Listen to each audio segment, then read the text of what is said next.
Looking for a new roommate is always a daunting task, I have to admit. Even though you interview and take the time to get to know that person, you don't truly find out who they are until you start living with them. I used to have a roommate named Ruby. I was contacted a couple of hours after placing an ad on the Facebook Marketplace. The message read, "Hey, I'm Ruby. I'm an apprentice chef, and I'm looking for someone new as my roommate moved into LA this year. I don't have much stuff except for the freezer I'm using for my work. I hope you don't mind." My first and most obvious reaction after reading the message was to check her profile. She had long, messy blonde hair and green eyes in her profile picture. I smiled to myself and decided to send her a message. By stalking Ruby's newsfeed, I expected her to be a pleasant person, and she actually was. Besides, she also cooked delicious food that I loved. One day I got home around midnight. Dog-tired after a long day at work, Ruby's room was dark. She's probably been asleep for a while. I was craving a peanut butter and banana sandwich, so I reached the kitchen area. I opened the fridge and grabbed what I needed. Fortunately, in the cupboard, there were exactly only a few slices of sandwich, a ripe banana, and peanut butter. I took all those things and left the fridge empty. As I turned around, I stubbed my toe in the edge of the island countertop. It felt like an electric current passed through my body. Ouch! I couldn't help but growl, hoping my toes wouldn't bleed. As I raised my head back up, it was greeted by a shadowy figure. Ruby was standing in the doorway, leading to her room. The darkness behind her almost seemed to envelope her. "Is everything okay?" she said in a deadpan tone. "Yeah, I'm sorry. I just slammed my toe into the corner of the countertop. I hope I didn't wake you." "Okay," she said, in the same deflated tone as before. She then turned around and walked back into the darkness of her room. Again, the house was immersed in silence. The next morning, I was awakened by the mouth-watering aroma emanating from the kitchen. It's only 6 a.m. Ruby wakes up so early. I couldn't get back to sleep, so I decided to take a shower and prepare for homework. "Do you want some?" Ruby's meatballs were a masterpiece. Its taste was unique and captivating. I asked Ruby many times which animal has such tasty meat, but the answer was always, "It's my secret recipe." That night, my stomach turned queasy, so I asked my friend to cover my shift. I came home at around 8 p.m., 4 hours earlier than usual, to notice that the light wasn't turning on. I turned around and flipped the light switch to confirm my suspicions. Sure enough, the power was out. I walked over to Ruby's room and knocked on her door to tell her about the power outage and asked if she had dinner, but there was no answer. She might be out for dinner, I thought. When I finally emerged from my room, I walked into the kitchen to see what I could eat. Just when I remembered, I emptied the fridge last night. I tripped, fell to catch myself on the countertop, ending up on the ground. There's something greasy pouring on the floor and the countertop. Jesus, how could Ruby be so messy when she cooked? I muttered under my breath. I ain't really exclaim as I looked down at the floor, so I turned on the flashlight, trying to figure out what I had slipped on. There were red streaks like ketchup everywhere. What's new? It all leads to the freezer in the corner of the room. Is this the secret recipe that Ruby often mentions? Curiosity got the better of me. I quickly reached the freezer to find out the cause of the viscous liquid. That's when I realized it had a padlock attached to the freezer. I then pulled out a small pair of bolt cutters and snapped through the metal padlock. It fell to the ground with a large thud. I creaked open the door of the freezer and was greeted with a putrid stench that permeated my nostrils. Inside were so many bags of fresh meat that Ruby had divided into small portions. As I was rummaging through, my hand suddenly touched something. Although being burned by the cold of the ice, I still tried to peer inside. Oh my God! I couldn't believe my eyes. Lying at the bottom of the freezer was a human head. Large, milky white eyes, a swollen black tongue surrounded by cracked and bloated lips. An ear was gone, leaving a ragged, fresh cut. My mind reels, horror overwhelms me. It didn't take long for the nausea to hit, but before I could regain my senses, I heard the sound of a key sliding into a lock. Ruby was back. I quickly closed the closet just in time for Ruby to enter the house. You? Since when did you come back? Ruby seems to be surprised at my presence. I have to grab something. I greeted Ruby and hurried out of the freaking house. I spent the night at the police station. What I heard from them was that when the police arrived, the freezer and bags of meat were still there, but they found no trace of Ruby. The bedroom was empty.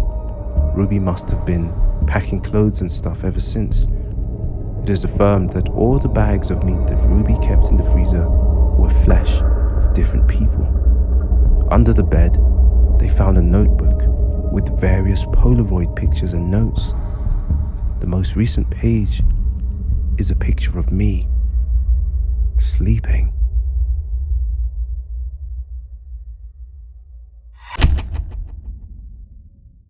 Karen arrived home at 3 a.m. The weekend business trip drained all of her energy. Even so, Karen still got up early to make breakfast for Anderson, her fiancé. For her, a sandwich and a morning cup of black coffee was a great compensation for the time away from home. As usual, Anderson was dressed in a neat suit and sat cross-legged in an armchair in the center of the living room. He is handsome, reserved, and has his own rules. Reading the morning newspaper was an example. Regardless of weekdays or Sundays, the first thing he does is always reading the newspaper, especially in recent days, when there has appeared more and more missing people in the local area. Is anything new? Karen asked, placing the coffee cup in front of Anderson. Police have confirmed all the missing cases are related. They were all young girls found dead in their 23s. My age range, huh? Karen thought, with a shiver. Anderson, still focused on the newspaper, ignoring her expression, he added, "Oh, and all the murderers have something in common. They lost their teeth. How on earth can there be such sick people?" The cases usually happen around 6 to 7 p.m. when everyone is on the way from work. The last victim was found dead on Sunday, the day Karen was on a business trip. Maybe if Karen wasn't away that day, the victim would be her too.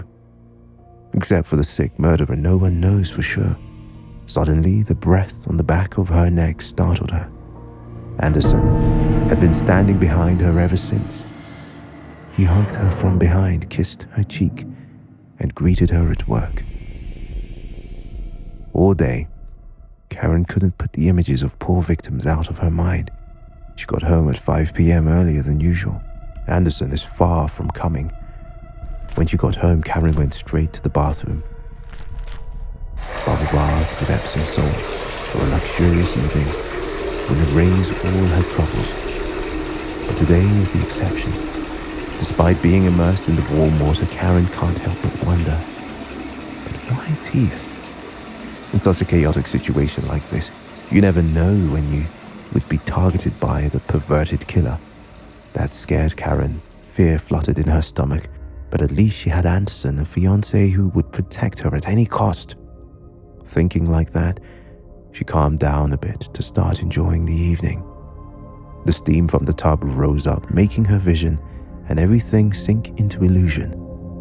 Half an hour passed, and Karen noticed something was off today. Karen didn't know why, but she began to feel pain and discomfort all over her body. There's something unusual in the bathtub today. Salt grains. It's been so long since Karen put them in the tub, yet they didn't seem to dissolve at all. Instead, they poked at her, stinging. Karen reached down to the bottom of the tub, picking up a few seeds to look at.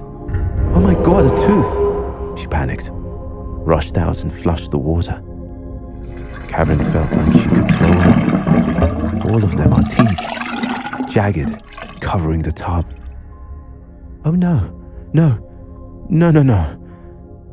In her 23 years of life, Karen has never felt so scared. At that moment, she heard the entrance door open.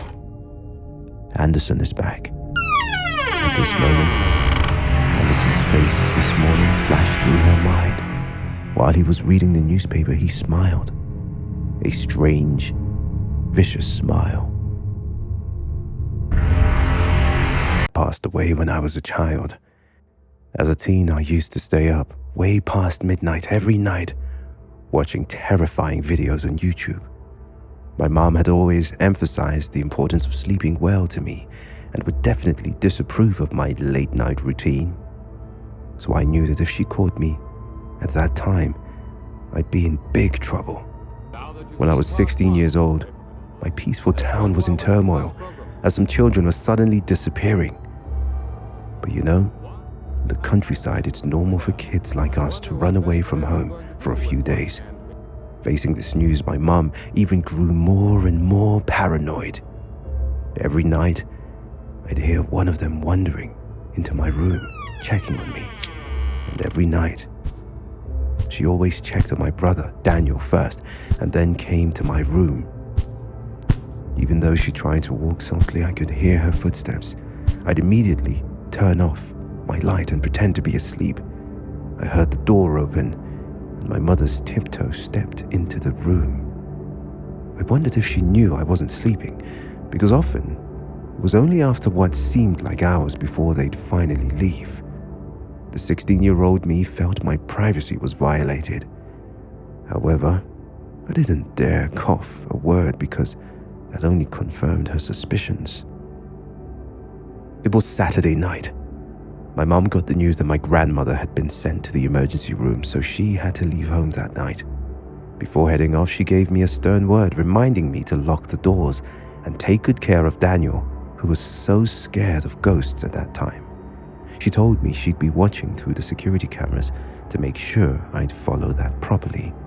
To be honest, I was quite glad that I had the whole evening to watch horror movies. My mother had just left, so I called my friend to bring me the movie, Silence of the Lambs, to watch. A few minutes later, my friend arrived, holding the DVD in hand. I was extremely excited and hurriedly turned on the TV to watch. Meanwhile, my brother Daniel sat next to me coloring. Now it's 10 o'clock. I urged Daniel to go to bed. It took me half an hour to settle him down. I gently closed the door and went to the living room to finish the movie. I couldn't have my mom knowing that I was staying up late, so I did something naive and ignorant, something I'll always regret. I turned off the security cameras. For the next 2 hours, my eyes never strayed from the screen. It was late at night, and the movie gave me goosebumps. Sometimes I feel like someone is standing behind me, but I know it's all made up in my head. Around 12 o'clock, I suddenly heard the door creak from Daniel's room. Maybe my brother got up to drink water. For a while, still not leaving the screen, I called out, "Daniel, are you not asleep yet?" No one answered. Feeling strange, I went to Daniel's room to check. The door was still closing. "Daniel?" I whispered. He didn't reply, but I could see him under the cover. I went back to the living room to finish watching the movie. It was about to reach the climax of the movie when suddenly I felt a strong wind blowing from nowhere. I glanced quickly toward the corner of the room. The main door was unlocked. The strong wind blew it open. "Oh my God! This is bad! This is so bad! Could it be?" Having a bad feeling, I grabbed the baseball bat and crept up to Daniel's bedroom. "Daniel, are you asleep?" Usually this noise would have woken him up. I knew something was wrong. I turned the blanket over to check. What? Lying in the blanket was not Daniel, but a strange man I had never seen before. He was pale, and his eyes were bloodshot and had huge gaping fangs under them. While I was still motionless in fear, he grabbed my hand and squeezed it. Shocked and panicked, I smacked him on his disgusting face with my baseball bat. I hit him so hard that blood splattered my face, and eventually he had to let go of me. I rushed to my bedroom, locked the door, and called the police. I was so worried about Daniel. I hadn't seen him ever since. Had he been kidnapped? No, I don't want to think about it. My poor Daniel. few minutes later, the police arrived and my mother was home shortly after. The stranger was nowhere to be found. All they found were bloodstains on the bed and Daniel, my dear brother, shivering in the closet. He must have been like me, pretending to be asleep and hiding in the closet as soon as he heard a strange noise at the door. And since I turned off the camera, the police never found him. A few months later, when things had calmed down, I joked with my mother, "I see why you're so worried that you have to check my room every night." My mother looked at me with concern. "What do you mean? I never checked your room after you slept."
Grinning, the smile on Sean's face quickly disappeared.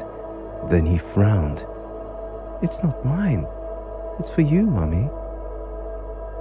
I fraud her, rinsing panic, hands shaking. I picked it up. On the outside of the box was my name, Maddie, written in red ink. I opened the lid. The note read, "You changed the locks?" My heart pounding, I held the note in my hand, only to find underneath the paper was a brand new Polaroid photo. In the picture was Sean and I in the kitchen. It was Christmas Eve. I took my son, Tom, into the bedroom at around 10 o'clock. I gave him a cheek kiss. My little boy was lying in bed, resisting his sleepiness to tell me stories. "Mummy, I threw a big snowball in Mr. Ben's face this evening." Tom isn't a mischievous boy, but this was not the first time I heard some kinds of stories like this. Since today was a holiday, I didn't scold him, just asking, "Did he get mad at you?" I noticed the excitement in his eyes. "No, Mummy, he was just joking that he would come back for a resentment." What a relief. Mr. Ben was our friendly and decent neighbor. If it wasn't him, Tom probably got in big trouble. Okay, close your eyes now if you want Santa Claus to come. I'll be back before you wake up. I promise. And I turned off the light and gently closed the door. It was just Tom and me the whole time, so I feel very guilty when I have to work on Christmas Eve. I forgot to mention I'm a nurse, and nights like Christmas would make me busier than ever. I locked the door and left the house at 11:15. Didn't forget to leave a glass of milk and some cookies on the table. As expected, I was so tied up that I didn't even have time to check my phone. It's already 7 a.m. Tom probably has been sleeping. I unlocked my phone to see a lot of missed calls. All are calls from home that were sent at 12 o'clock at night. Oh no! Knowing something was off, I rushed to my apartment. The door was only half closed. I was so sure I had locked it. There was snow on the doorknob and the floor. Tom, are you awake? He didn't answer. That's when I noticed the glass of milk was spilled on the table, pouring onto the carpet that Tom loved. I called his name, but still. When I got back, it was the dead silence. I glanced around. The apartment had stopped at the bedroom door. Oh my God! The door, it had a huge hole in the middle and was littered with traces of snow. Tom, not having enough time to think, I rushed into the room. It's like there had been a snowball fight everywhere. Fear and panic swelled within me. I rummaged through the closet under the bed to find nothing. There's still one place I didn't check. I brushed the snow off the bed, but still couldn't see my son. Under the snow there was a large pool of blood instead. Someone left a note. It read, "Tom is not a good boy. We always find wonder under the Christmas tree, don't we?" Trembling with anxiety and fear, I headed to the corner of the living room. The Christmas tree was flashing with lights. That's when I noticed bedside the gift boxes that my mother and I had prepared. There was also a box wrapped in red paper that I had not seen before. It was so big that a kid could fit. A kid like Tom. Tom. Never in my life had I experienced such horror. I stepped in the living room and shakingly opened the lid of the gift box. Inside was chest-deep snow and my baby boy. Tom couldn't move. Mouth was overstuffed with snow and his eyes were red and watery.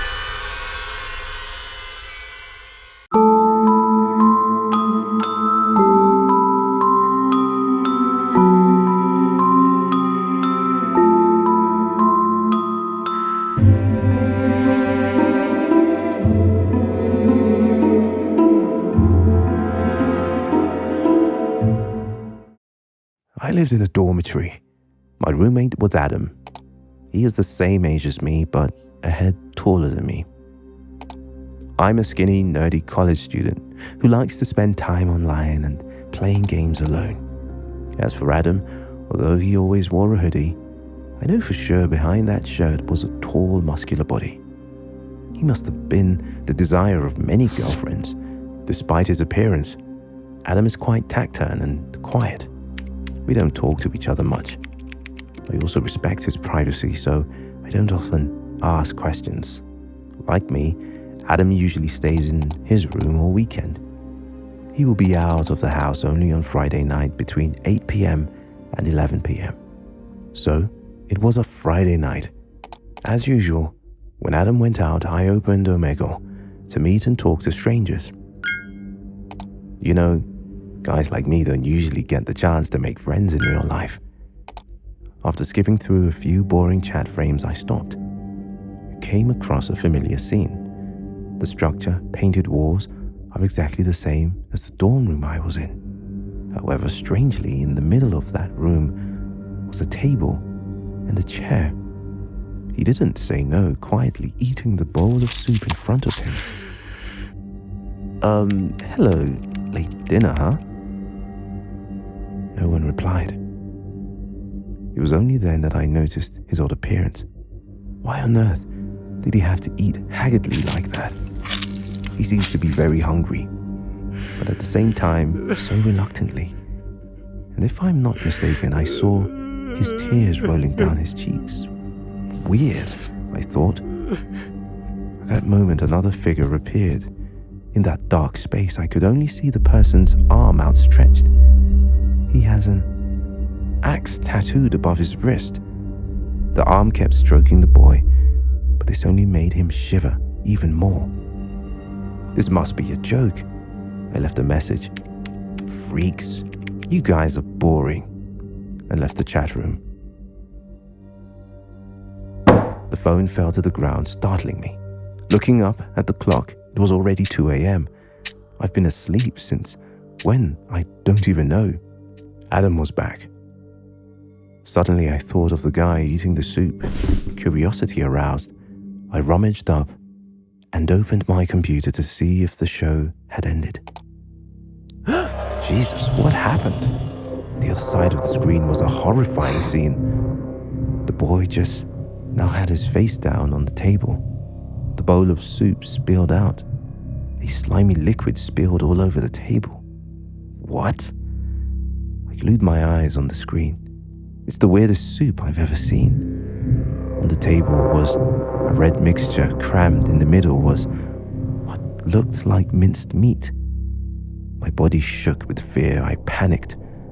My whole body, including the chair, fell backwards. It's disgusting. What the hell? Hearing the loud noise, Adam seemed to have woken up and ran to me to ask. I was still breathing heavily, unable to speak, only trembling to point at the screen. That guy, he seems dead. Adam helped me sit back on the bed. Okay, calm down. Tell me everything you know. Wait. This is the first time I've seen Adam not wear a hoodie. And on top of his wrist is the tattoo of an axe.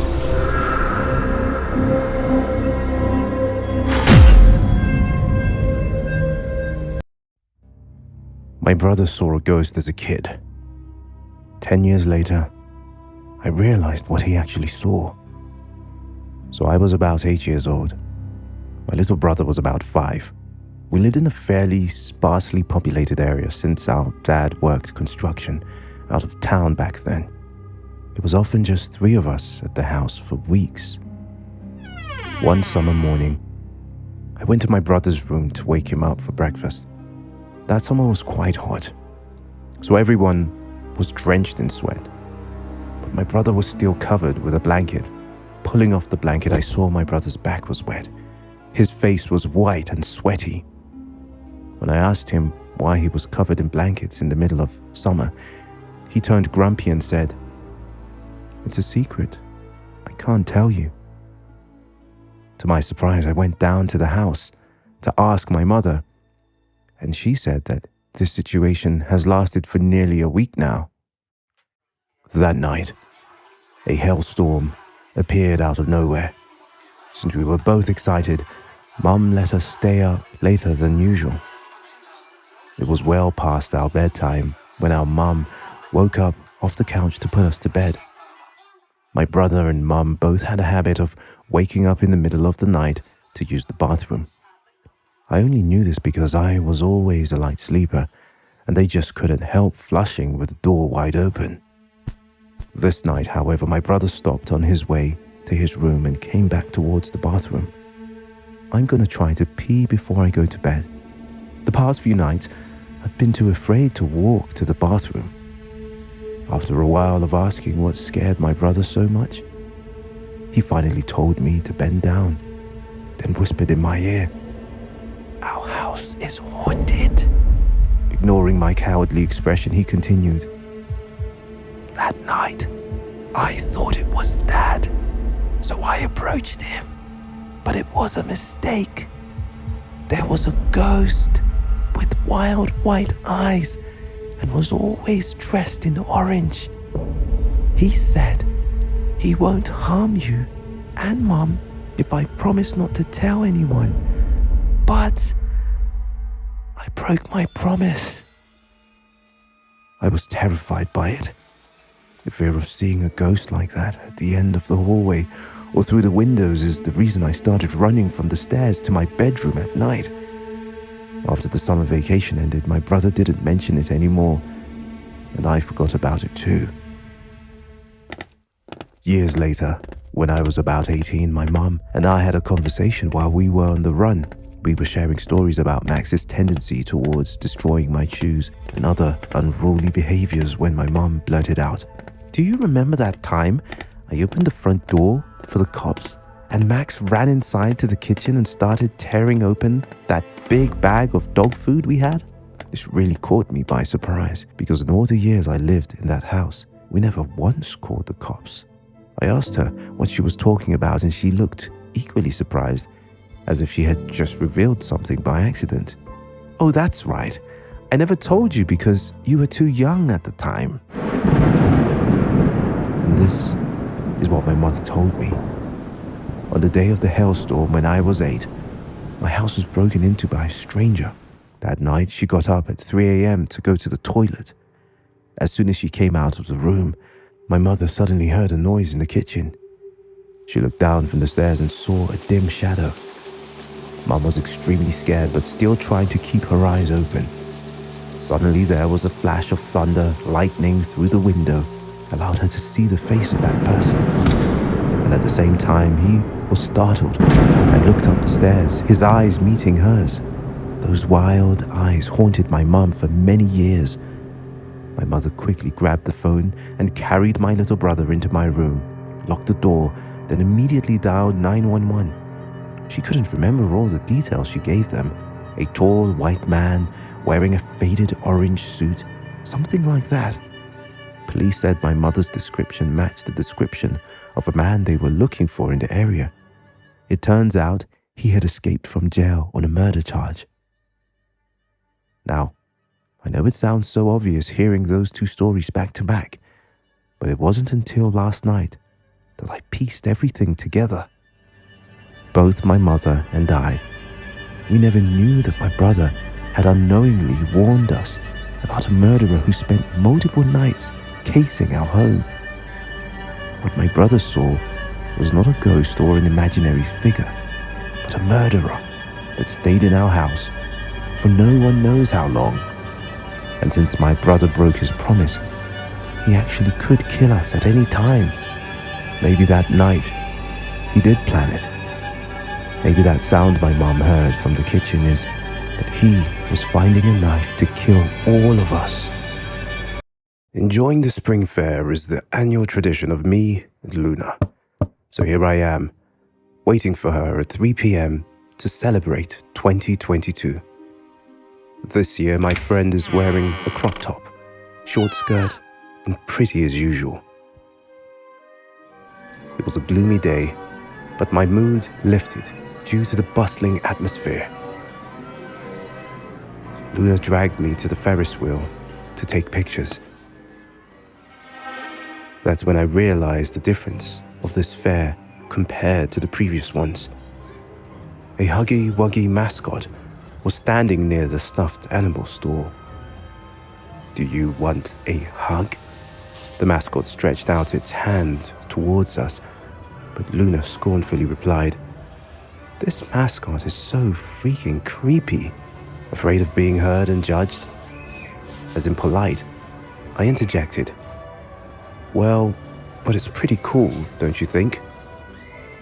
The Huggy Wuggy mascot is tall, probably a head taller than me. Its fur, though dirty, seems soft. However, its long red mouth, always smiling, gives me real shivers. "Don't you want a hug?"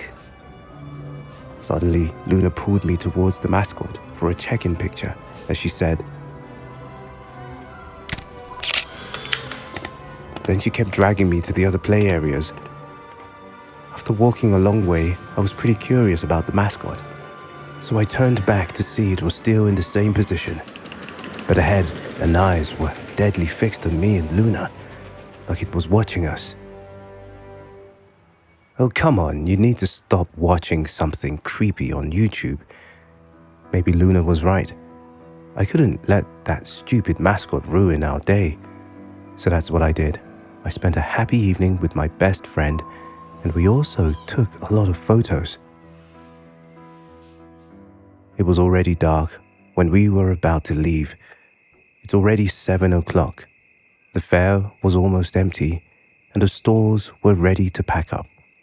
As soon as we reached the gate, Luna suddenly stopped. I need to go to the toilet. We drank too much Coke, so it was understandable. Okay, but hurry up, it's closing. Then Luna went back inside. I pulled out the pictures we took in the afternoon to kill time. 10 minutes, 20 minutes, 30 minutes passed and still no sign of my friend. I was impatient, so I called her number. The phone rang, but no one answered. Luna is someone who always carries her phone with her, so that worried me. You must be kidding me. Does she forget I was waiting for her at the gate? I called Luna a few more times, but still got no response, so I went back inside to look for her. At this time, only a few traders were packing to leave. There's only one toilet area in here, but Luna wasn't in it. I walked around a bit to look for it, but still, she was nowhere to be found. As my impatience began to flare, I discovered the Huggy Wuggy mascot was still in the same position, but instead, standing still, it was leaning against the stall.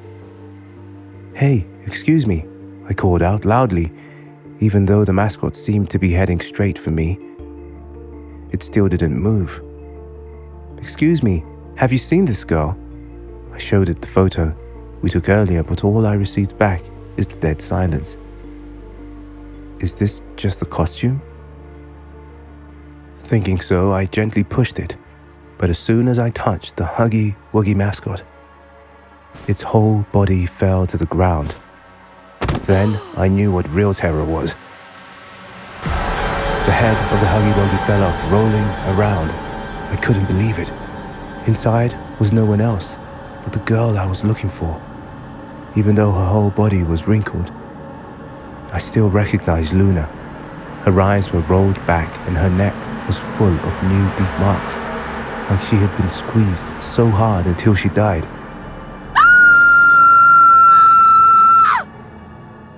No one knows what happened. I don't know. Neither do the police. The investigation hit a dead end. All they know is that the Poppy Playtime Company didn't invite that Huggy Wuggy mascot to the spring fair, and the picture I took of Luna. In that picture, the Huggy Wuggy was standing behind my friend.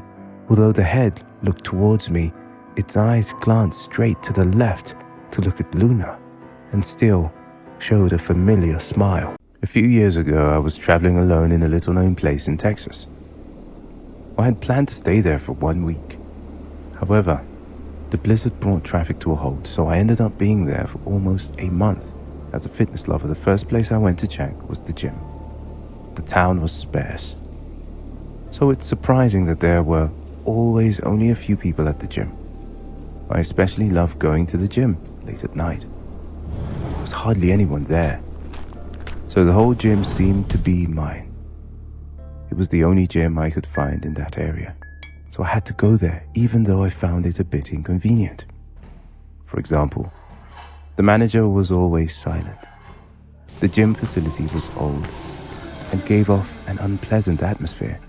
It felt like everything was covered with the smell of sweat and no one ever cleaned it up. However, the boxing bags here are of extremely good quality. They were soft, and the level of elasticity was insane. One quiet night, and the gym was empty. I put on my headphones and ran on the treadmill. At some point, I saw a black shadow reflected in the mirror. Every time I turned around, but I saw no one. I thought it was on my head, or else it might be the manager. I kept running for another 15 minutes, but those black figures didn't leave me alone. I felt like I was watched by dozens of eyes. Although I sweated like crazy, my body felt cold. Since I'm a wimp, I've decided to switch the gym time from evening to daytime for the rest of my stay here. On the last day before I left, I went to the gym for the last time. From afar, I noticed crowds of people. The entrance was blocked by a lot of police cars and ambulances. Curious, I asked a policeman standing nearby. He told me not to stay away because it was a crime scene. When I heard this, I was shocked because yesterday when I came to work out, everything was normal. Of course, I inquired further, but received no further information. At that moment, I saw the police escorting the gym manager out. He remained silent, exuding of terrifying and creepy mystery. After that, all the punching bags that I loved to use were carried out one by the staff wearing protective gear. All were cut open. What the hell is going on? I raised my legs and peered inside. If I could go back to that moment, I'd want to slap myself in the face for being nosy. I wish I had never seen that. Inside the sandbags was the human body with flesh and blood rotting. Witnessing that terrible scene, I couldn't help but throw up. As soon as I regained my consciousness, I went back to the motel, packed my things, and left that damn place. Later on, I learned the truth through watching the news. Before I came to that city, many people suddenly disappeared for no apparent reason. The owner of the motel was afraid of losing guests, so he absolutely did not say a word to me. My heart turns uneasy every time I think about it.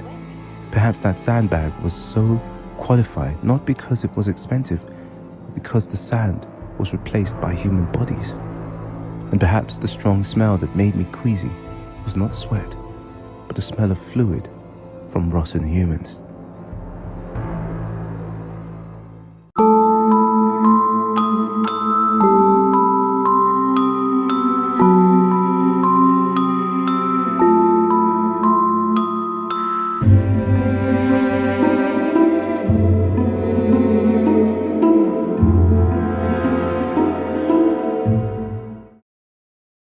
My name is Roy, and this story happened to me many years ago.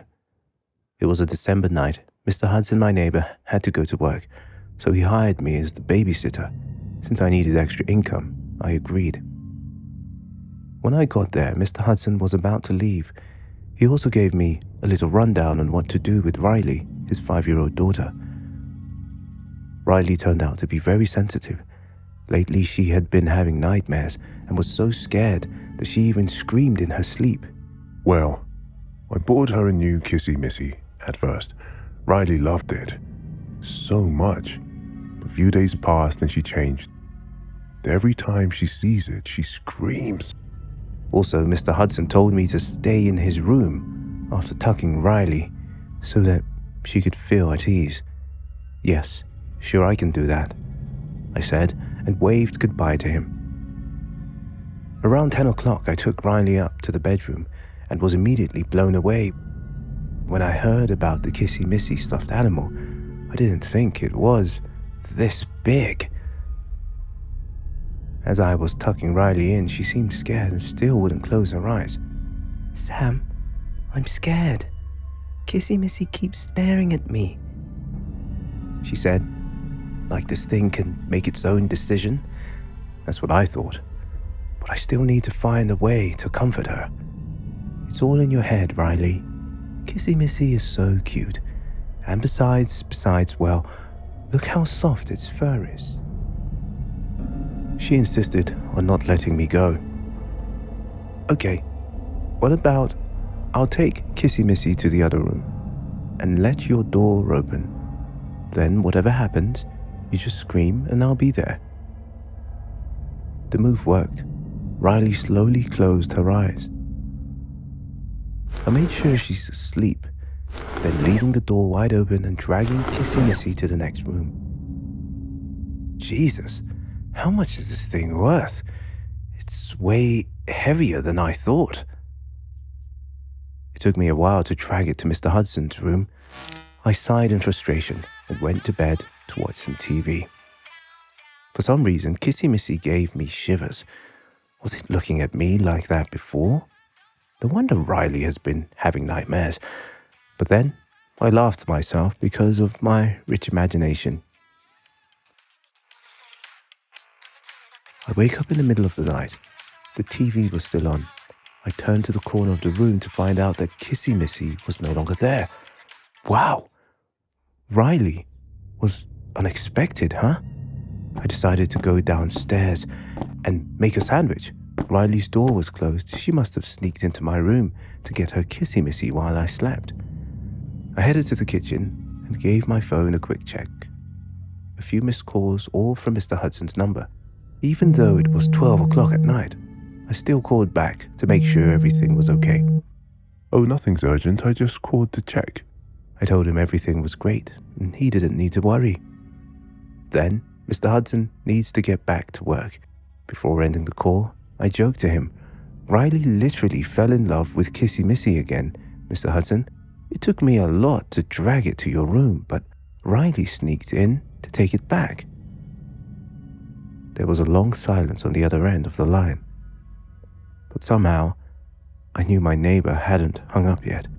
Seeming to realize something, his voice turned strangely urgent. Get Riley now. Get her, and you both get out of that house. I couldn't digest it. Riley never ever wakes up in the middle of the night. Never. Just then I heard screams. The fear spiked. I dropped my phone and rushed upstairs, but it was too late. The window was wide open, and Riley was nowhere to be found. Kissy Missy was collapsing right next to the bed, fur sticking out of its back, revealing an empty space inside.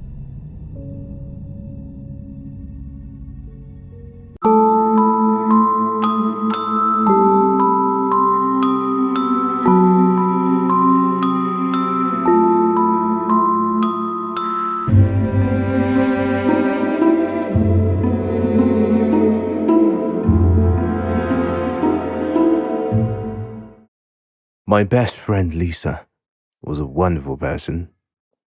This horror story I'm gonna tell you didn't happen to me. It happened to her. Unlike me and our friends back then, Lisa had no financial support, so she had to help herself. She had to do all sorts of part-time jobs to pay the bills. This was starting to interfere with her education and her social life as well. This really wasn't working out for her, so she started looking for smaller sort of side hustles online. I didn't know much about the website aside from the fact that it was known for adult content and pretty much every Instagram girl had one in their bio. Lisa bragged to me that she could make hundreds of dollars just by taking pictures. Men were thirsty enough to just drop money on a picture of her feet or a picture of her crying. Of course, from time to time, she also gets some weird requests from customers, some asking her to hold a hair clipper or demanding her to cry while tearing her fishnet tights. Out of curiosity, I registered an account, recharged to follow Lisa's account. I was really shocked. I warned her that it was a bad idea. Lisa was blown away by the easy money that my words no longer mattered. Some weeks later, I noticed something was off. Lisa was absent from her class, more frequently than ever. More strangely, Monday was always a fixed date for us to meet for lunch at the school canteen, but Lisa didn't even show up. I called her a few times, but got no response. At the end of the day, I decided to contact her parents' house, but they said they couldn't reach her either. When I checked my phone, I found out that she hadn't even been online since 2 days ago. Having a bad feeling, I called the police and reported Lisa as a missing person. The police finally got a warrant to search through her apartment, but when they looked through there, they saw no traces of any violence or that anything could have happened. A week, a month, and a half a year have passed. The police still have no clue. No one knows whether Lisa was alive or dead. Her parents are devastated, so am I. But I still pray for Lisa every day. And I believe she is in a much better place in the real world. A year has passed. It's not until now that I can finally let out a sigh of relief. It was a genius plan. I left her body in the basement of an abandoned farmhouse about 100 miles from the city. It's her fault. I couldn't bear the thought of her exposing her flesh and skin to such strangers. Not me. If Lisa hadn't been so stubborn, if she just deleted the damn account, things might have been different.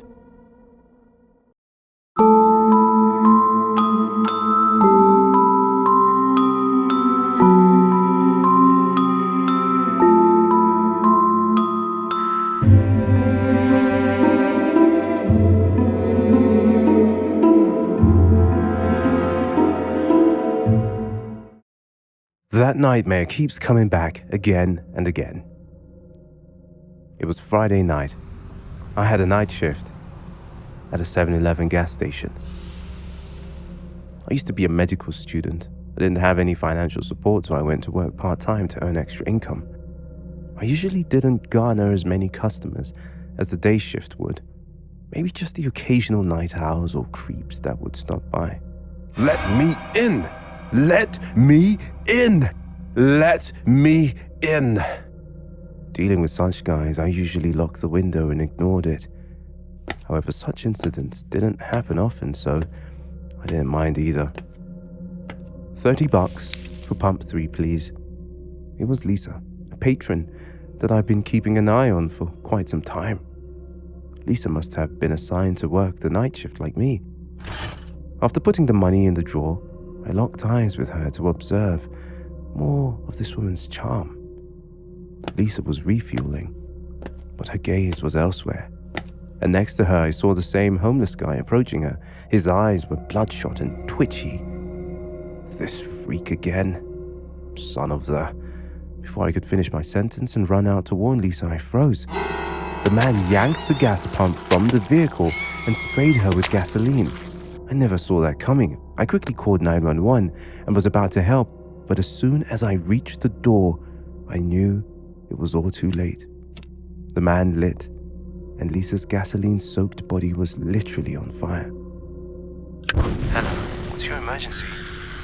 The other end of the line picks up the phone, but I'm dead in my track. Lisa yelled out in agony, her screams tearing up everything.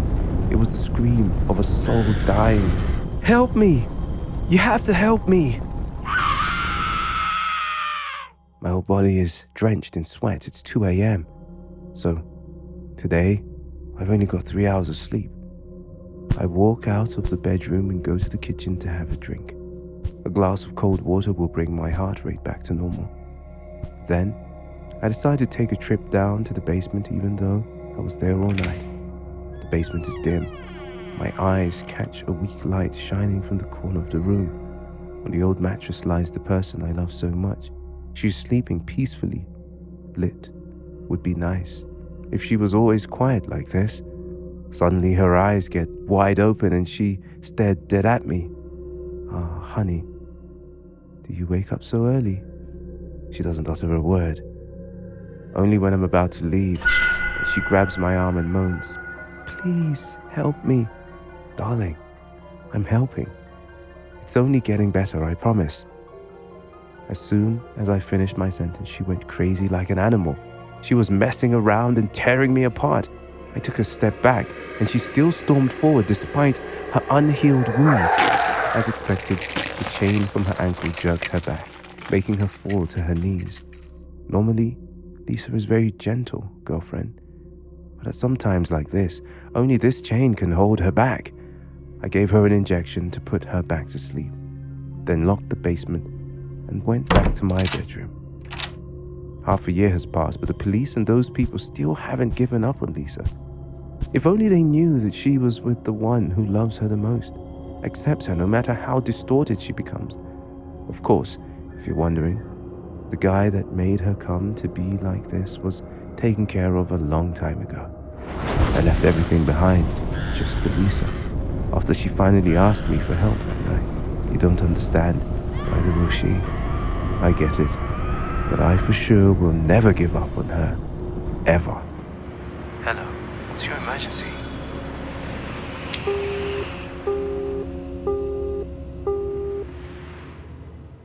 I work part-time in a local pizza shop as a delivery guy.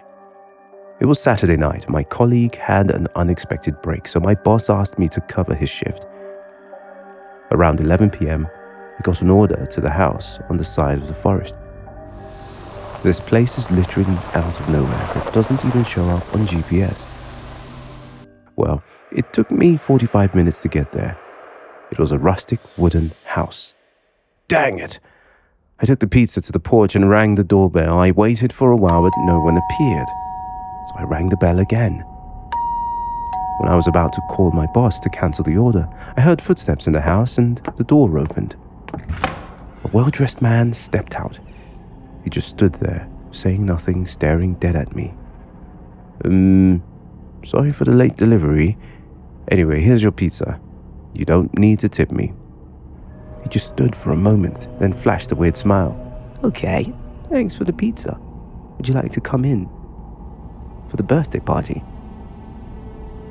I didn't want to come in and was about to refuse, but he continued. My daughter's party. Being bullied, no one came. Hey, if you feel uncomfortable, I totally get it. Poor this girl. I was in the same situation before, so I understood that feeling. I agreed to join the party. I followed the man into the kitchen. The house is so old that I can hear the wood floor creaking with every step. In the middle of the kitchen is a large dining table placed in the middle of the room. I was looking around. Suddenly a voice shouted from behind, startling me. Happy birthday! Seeing my cut face without a drop of blood, he seemed apologetic, joking. Sit here and wait. I'll go call her. 5 minutes, 10 minutes passed by. No one showed up. I walked around the dining to discover that there was a door in the corner of the kitchen. Being curious, I peered in. Oh my God! I saw someone in that 10 square meter room. Although I couldn't see his face clearly, I recognized the uniform. It was a pizza uniform, exactly like the one I was wearing. He was strapped to a chair and almost motionless. What's happening? I called out, Hello? Are you okay? At this moment, the man slowly raised his head. His mouth was glued. He made gurgling sounds. I froze. It was Jack, the colleague that was supposed to cover this shift. I noticed his pant leg was crushed. Blood from there was still dripping onto the floor. I have to help Jack. We have to get out of here right now. But then I passed out. When I woke up, it was already dawn. The rain outside has also stopped. Happy birthday music resounded throughout the room. In front of me was a lot of food. The man was chopping something on the cutting board. My body went numb. The pain ramped up. Jack, where's Jack? Why did you do that to him? At this point, the man didn't move, but his head slowly turned back. He calmly smiled and said, You did nothing wrong. I just have a different taste in food. This time, I felt the pain in my knee hurt, burning so bad.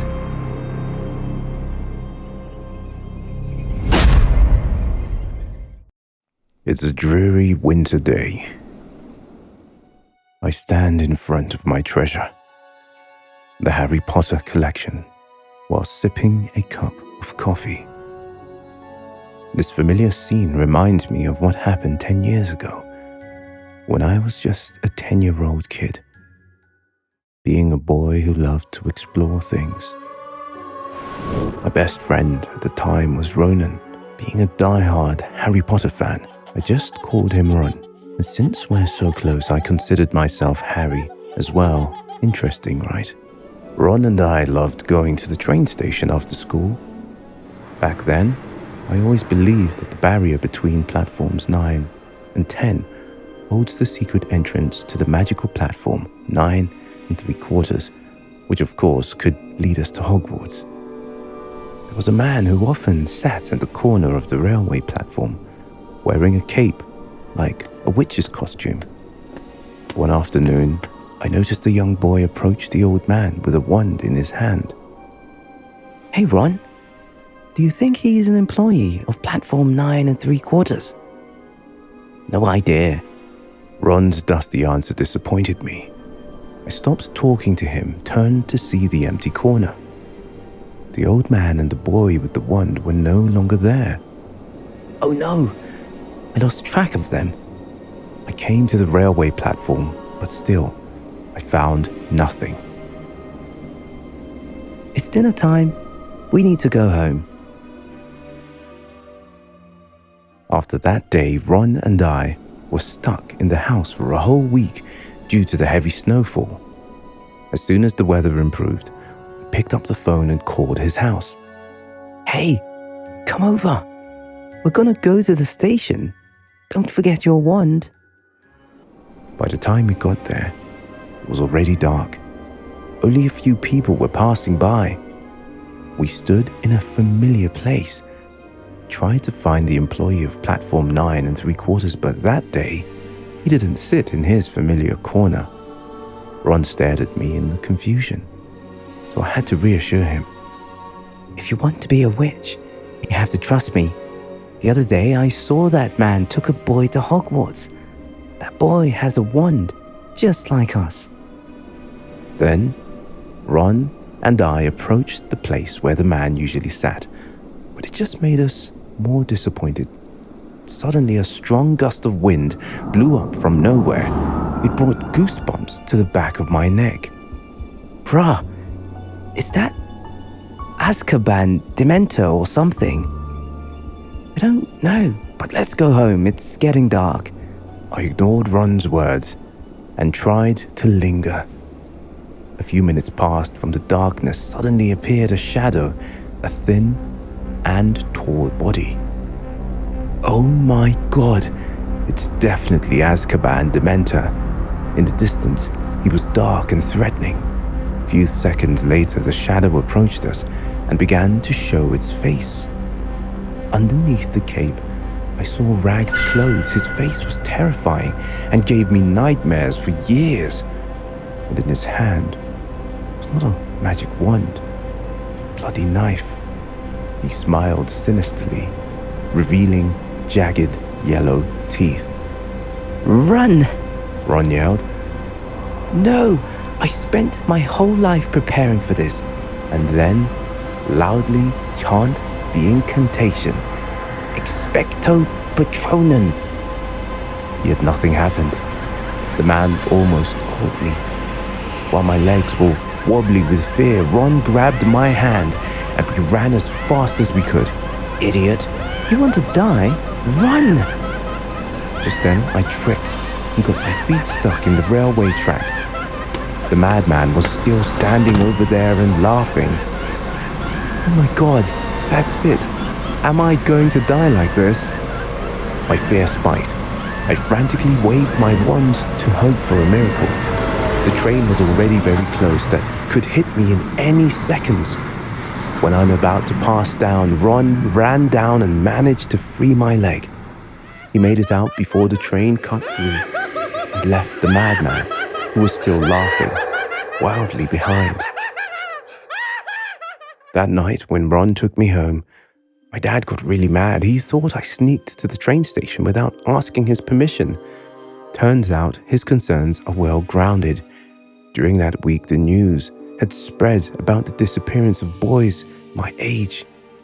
In the most recent case, the boy's mother said that after she lost her son while refueling at a gas station near the railway, and the common thing between the boy and the other victims is that they are all Harry Potter fans.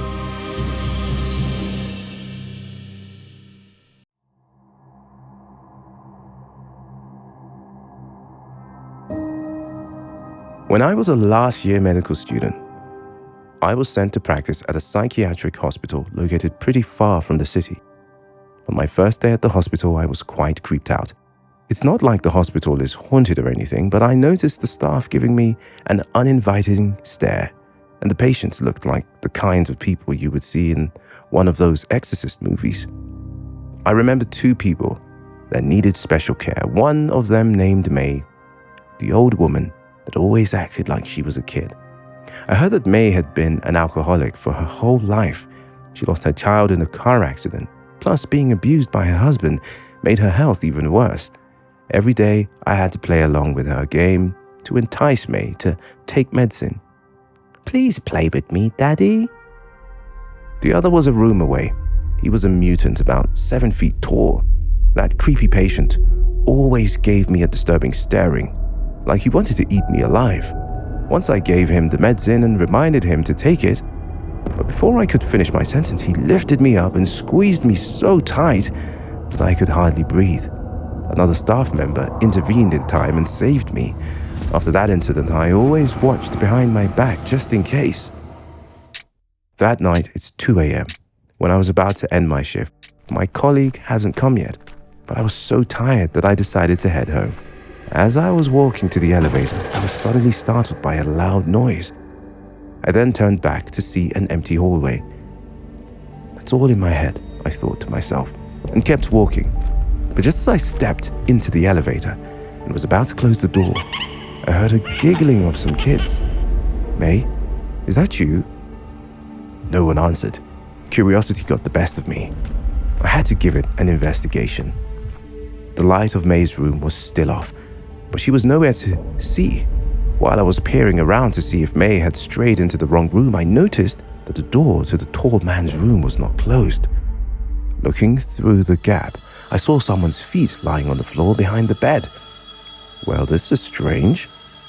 Then, I gently opened the door to reveal the most disturbing scene ever. Lying there was May, surrounded by large pools of blood.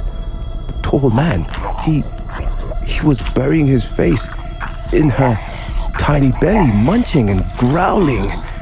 I was speechless at that moment. May didn't scream, but I could see tears welling in the corners of her eyes. And then she saw me, her hand still holding the heart shape that we had decorated since afternoon. Tried so hard to reach for me, but couldn't. "I'm sorry, my baby boy." Feeling nothing but blind terror, I rushed out of the room. I remembered calling the security and the police when shakingly stood in the elevator. Shortly after, when I was giving my statements, the police showed me the camera footage of that night. As I was lazily walking towards the elevator, the tall man's door opened, and when he stepped out, it seems that he wanted to follow me, but was held back by May, who also happened to come out at that moment. She was then dragged into his room. It has been a while, but I was still haunted. I received a phone call from my ex-colleague. While talking about the traumatic experience, he asked me, "By the way, did you watch him swallowing his pills?" An electric current passed through my body. I froze. The truth is, I was always afraid of getting in trouble with him, so I never did that.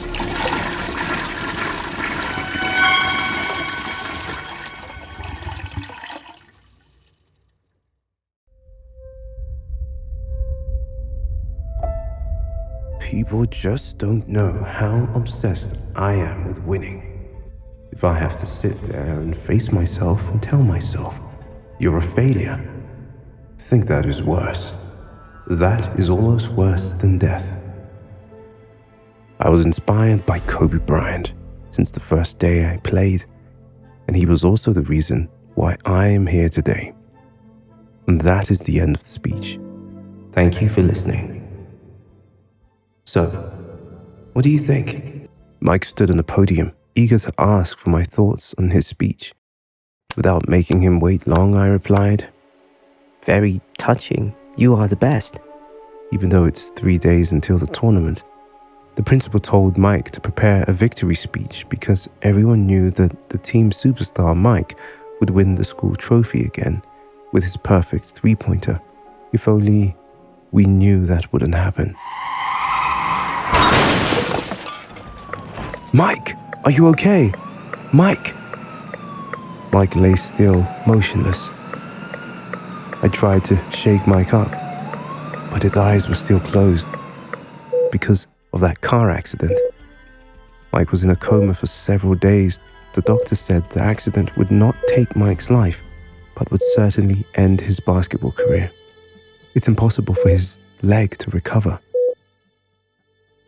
And the tournament came. Even though I was still in pain from the accident, I still replaced Mike on the field. I not only fight for him, but also fight for the team, for my school. Kyle! And he made it. He got his first perfect three-pointer. This can't be true. Despite working hard, I never thought I could be as good as Mike. Loudspeakers, cheering fans, but my head is empty. You know, I was not used to this much attention. As if reading my mind, the coach patted me on the shoulder and encouraged, "You have the right to be happy for your first achievement." It's been a month, but Mike still hasn't woken up from the coma. Due to the tight schedule of exams and practice plan, I can't visit him often. And one day I stopped visiting him because, like the coach said, I should spend that time to focus on training myself. By the end of the year, that is 5 months since the accident happened, I've been practicing so hard since there's only 1 week left until the elimination round of the national tournament. It was 9 p.m. and apart from the coach and I, the team had already left. School is about to close. Go get your things and we can go home together. Then, since my stomach was upset, I walked straight to the bathroom and stayed there for more than 30 minutes. "I'm done. Sorry for being late." Before I finished speaking, I suddenly saw a familiar and strange figure. My God, it's Mike. How did he wake up without me knowing? Mike, the guy in a wheelchair, fidgets with the ball and is about to perform a three-pointer shot from the middle of the field. With that posture, I doubted him, but still didn't want to distract Mike, so I gently sat down to watch. Mike gently raised his hand and made a powerful throw. That's a great throw. Just by then, the ball went straight into the basket like everything was programmed. It fell to the ground, but the resounding sound was a bit off, strange and creepy. I don't know why, but the ball doesn't bounce like a regular basketball anymore. Now that I noticed it, it was a human head. A bald head. God, that's the coach's head. I can't believe what's happening in front of my eyes. Mike, my best friend, murdered the coach? Terror stabbed my heart. I couldn't move even a single finger. Mike seemed to sense my presence ever since because I heard him saying, "Kyle, what about you? Why are you hiding the fact that you're the coach's son?" It can't be. Why does he know that secret? We never said a word about it. How could he know, he said. My naive Kyle. I was not in a coma the whole time. You didn't know that, did you? Just then, I remember sitting next to Mike's bed, talking on the phone with my dad, who's also my coach. Yeah, it worked. He hasn't woken up yet. But, Dad, I didn't know you wanted to take his legs just for this. I'd been always struggling with a list of mental illnesses, but of course I wouldn't blame her, after all she'd done for me. The first year after we got married, our life was like a dream. However, Haley changed when she found out she couldn't have children.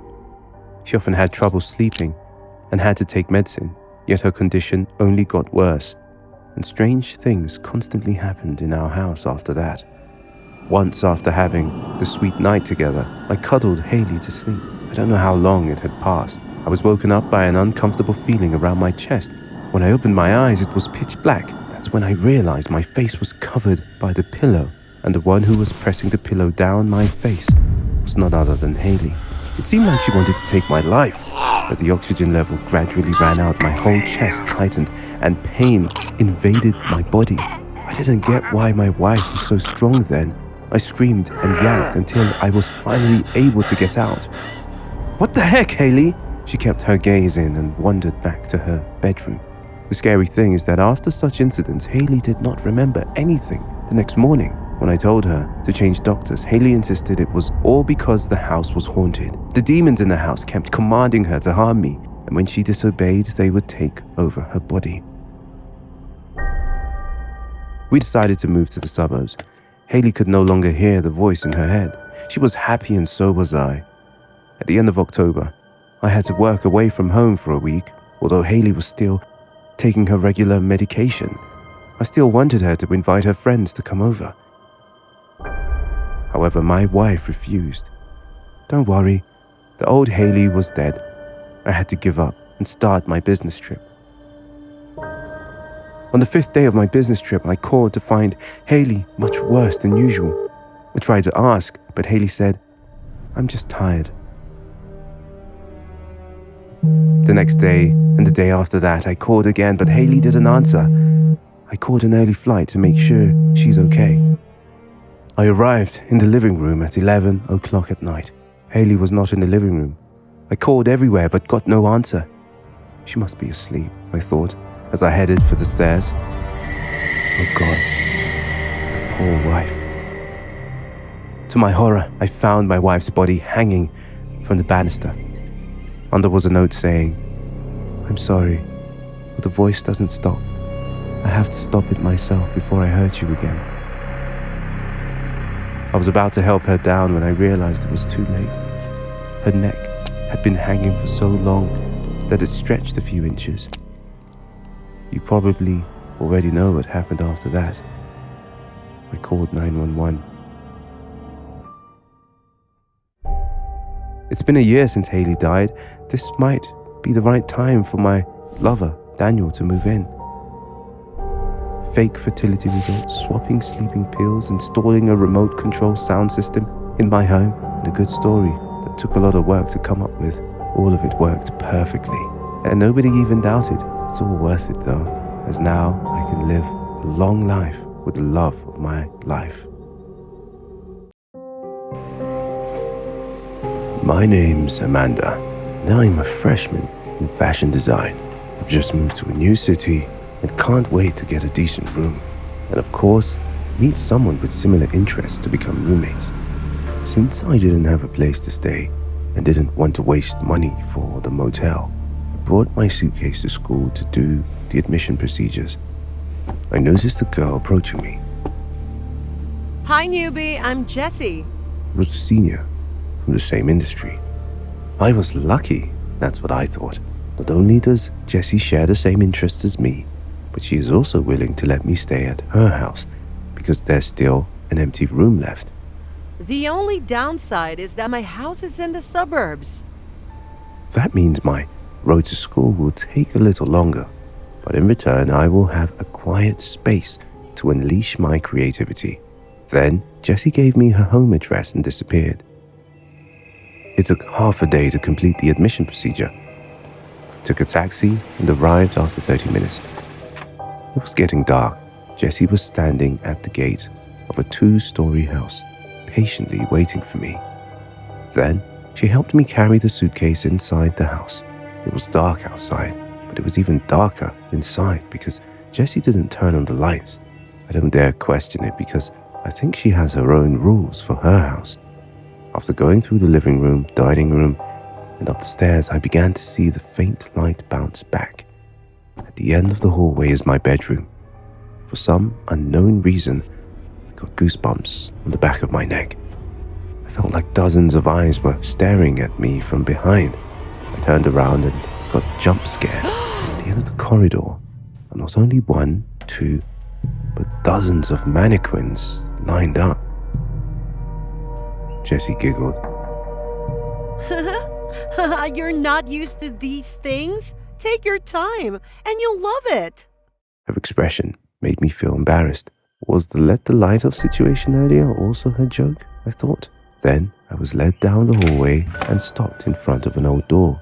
So this is your room. I hope you like it. As soon as I entered the room, I felt extremely excited. Not only did Jessie keep the room clean, but she also set up a few mannequins in the corner to help me practice. Oh, Jessie, I don't know how to thank you enough. After chit-chatting for the whole night, I went to bed at around 11 o'clock. When I was dozing off, I suddenly heard the melodious music echoing back, seemingly coming from the first floor.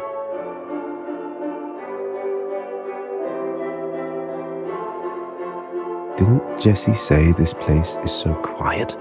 Why is there music at 2 a.m.? Unable to fall back asleep, I followed the music and was led down to the dining room. What the hell is this? As soon as I walked down the hall, I was horrified to see Jessie holding a mannequin and dancing passionately. I couldn't see it clearly, but in the dim chandelier light, I could see a mannequin's arm hanging loosely and being swayed by Jessie. I moved closer, intending to call out, but just then I froze. It's not a mannequin, but a human. Jessie's dancing with the torso of a corpse. Panic surges through me, my body shook with fear. I have to get out of here immediately. But when I was about to run, I accidentally tripped on something soft. Immediately a fishy smell hit my nose, straight to my brain. I realized my hands were smeared in mucus. You must be kidding me. In the darkness, I noticed 2 or 3 other mannequins lying around beside me. Well, they're not. Oh my gosh, they are definitely not mannequins. They are human corpses. I was falling to the pile of corpses. Suddenly my mind went blank and everything quickly blurred in front of my eyes. Before I lost consciousness, I could still hear Jessie's voice say, Say hello to your new friends. I asked you to be my Valentine. I remember the look on your face, the happiness and excitement of the day we spent together, drained from your face like water running down a plug hole. You said no. Heather, but you haven't thought about it, right? But you were so sure. I said no. I don't want to be your Valentine. To me, a relationship is just friends with benefits. Nothing more. My love is burning for you. But just like that, you walked away into the crowd of lovers. I love you. I love you so much. Is it not enough for you? That night, after you left, I sat there and cried for hours. Didn't stop crying until I fainted in the middle of a luxurious restaurant. People look at me like I'm crazy. Don't blame them.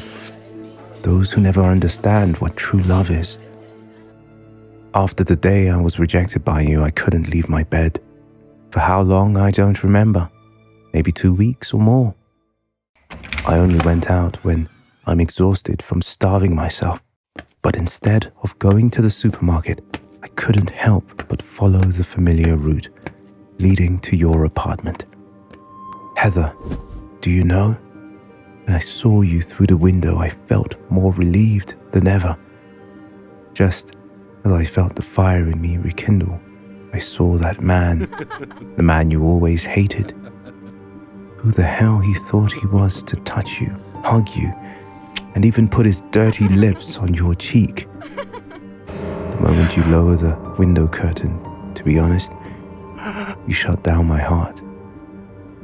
Don't know how I got home, but you know what? When I came back to my apartment, everything I saw was the empty room and the cuts on my body. I didn't want to live anymore. I looked at your photos and decided to make another cut on my body. Blood drops, sting, And I thought, would things be different if I died? Can I change things, even just a little bit? And that night, with a picture of you in my hand, a plan gradually formed in my head. Heather Gray, has been a few days since that man didn't pick up your phone. Well, he's dead. It's not hard to find his house and where he hid the keys. I was already hiding in the closet and waiting for him to come back from your house. I have to tell you, it's really not a pleasant feeling to do, my Heather. I had to wait a long time, and when night fell and the man was fast asleep, I acted. With the knife that I intended to end my life with, I used to end his life. Just one neat cut across the neck. He was already awake. But I was reckless. He's not a decent man. Before he died, he frantically clung to me, scratching me so hard, my skin bled.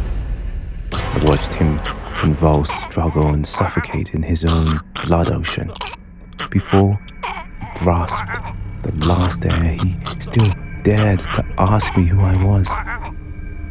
And I said, I'm your lover, Heather Gray. His blood splashed on me, got on all over my body, my face and hands. I felt disgusted, so I burned him and burned his house. Don't worry, the police couldn't find me for now. I felt better after this, but still not completely. I was still missing something. It was you. I needed you. The plan would never be complete without you. You say, my love's burning for you. It's not enough. Well, I burned him for you. I burned you, and I burned us, because I know that's the only way. Heather Gray, I'm burning everything just for you. Now it's enough, right? Now we can be together, right? I'm gonna ask you again. Will you be my Valentine?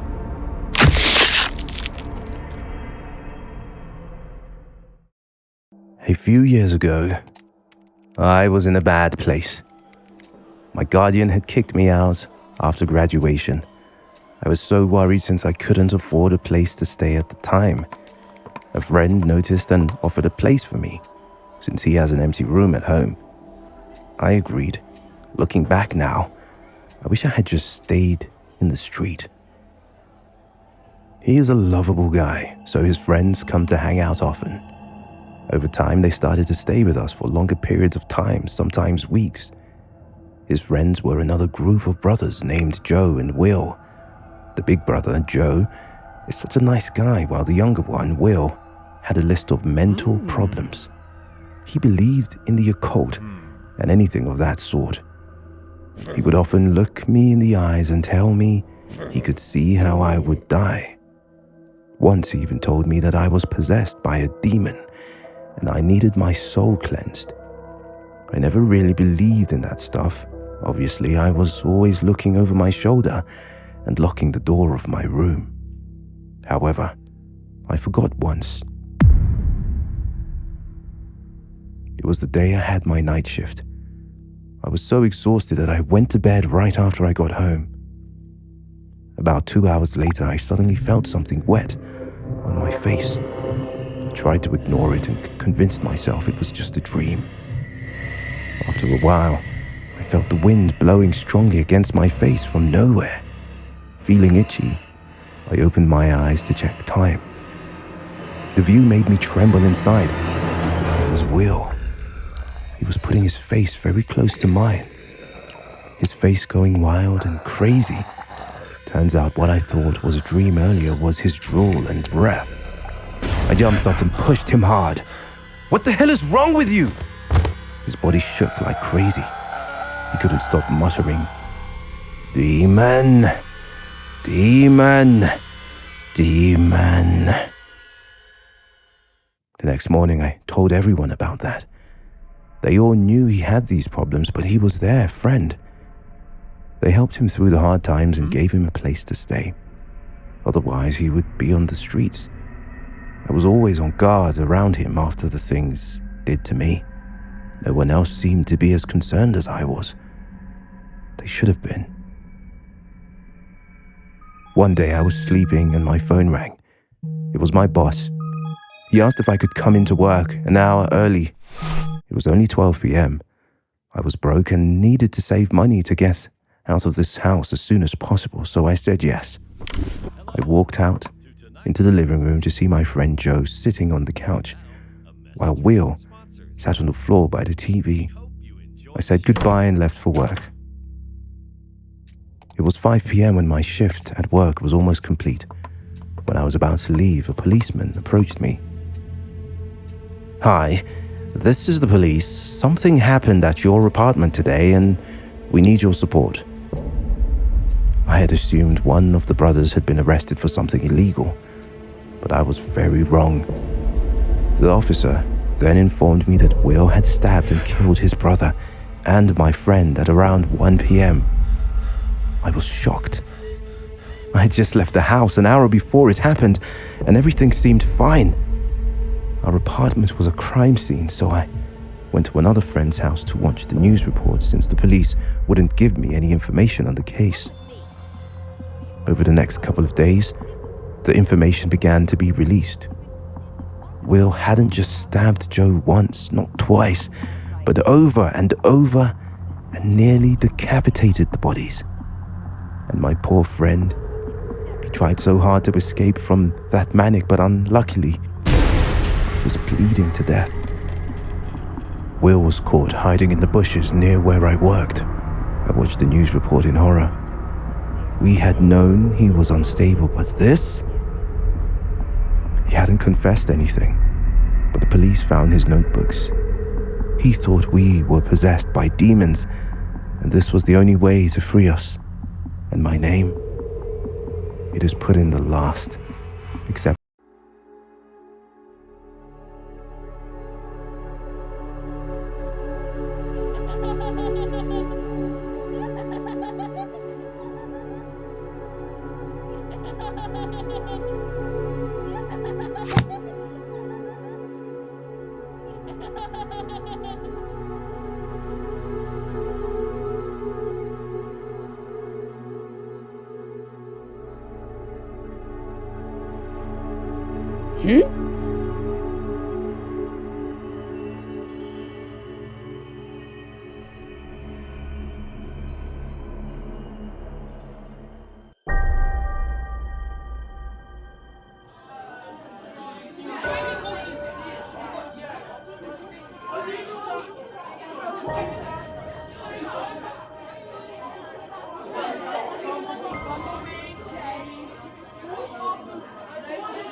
Cody went ahead and I followed right behind, straining my eyes to look ahead in the direction he pointed. Oh my god, I think he was right. A treehouse. And that was a big one. But it looked very old. We had to go far away from our home, to the edge of the forest to finally find this treehouse because it is also hidden by many bushes and ancient trees. See, I told you this paper was a treasure map. I've never seen Cody so excited. So about a week ago, his dog disappeared for several days in a row. Fortunately, until the 5th day of missing, it eventually came home with a piece of paper with strange markings on it. Cody insisted it was a treasure map, and it took us a week to get our parents' permission to start our adventure. Now comes the hardest part. Who's gonna do it?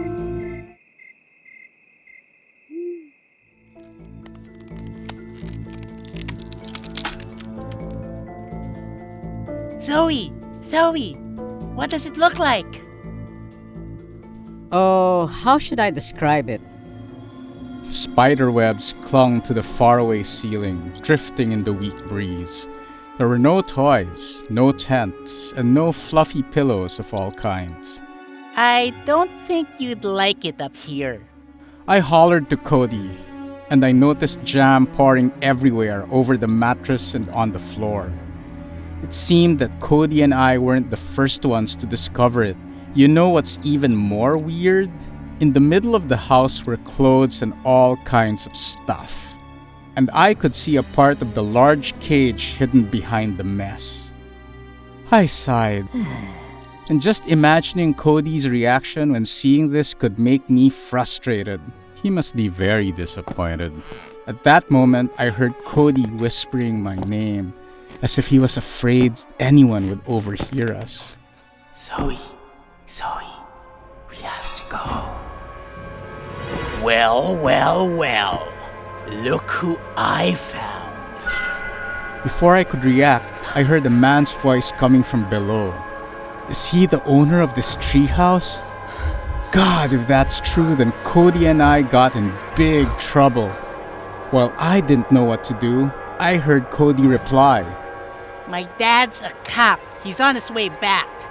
That's my friend Cody, the smartest friend that I've had. But that man seemed not to be convinced because I heard him saying, Oh, is that so? Because if I find out you're lying, I'll split your throat. As soon as I heard this, I started to panic. It's easy for Cody to get out of this situation. He's right below and he can run away at any moment. But I have no way to escape. He's gonna find me as long as he comes up here. I was in a complete state of panic. While my body went cold with dread, I backed away to the corner of the room. Just then, I realized I'd made my way through the mess and my back touched the cage. That's when I thought, it's not just me in the treehouse. I slowly turned around, and the next second, my whole body froze. There was a monster in the cage. I've never witnessed such horrible scenes in my life. It seemed that my scream had awakened the monster, which slowly raised its face, revealing its bony face and bloodshot eyes. Zoe, get out of there! Now! Cody's call brought me back to reality. I shivered out of that hellish corner. The monster was still staring at me with wide eyes, its hand even reaching out as if it wanted to attack me. I decided to climb down despite what was waiting for me down there. Oh my god! The man had a very scary face. His eyes were red and full of anger. You lying kids! Prepare yourself to die! His rage exploded as soon as he saw me, but there was nothing he could do because Cody was using his whole body to stop that maniac. Run! Zoe! Just run! To tell my parents! They're gonna know what to do! What about you? I can hold him. Just hurry up and come back. That's right. That's the only way. Following Cody's instruction, I ran and ran and ran. I didn't look back until I was out of the woods.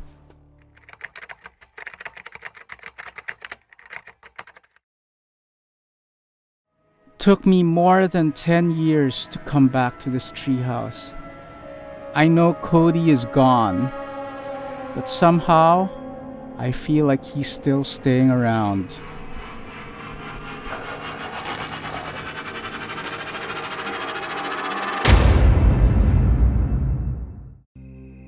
Hi, my name is Noah, and I'm 10 years old.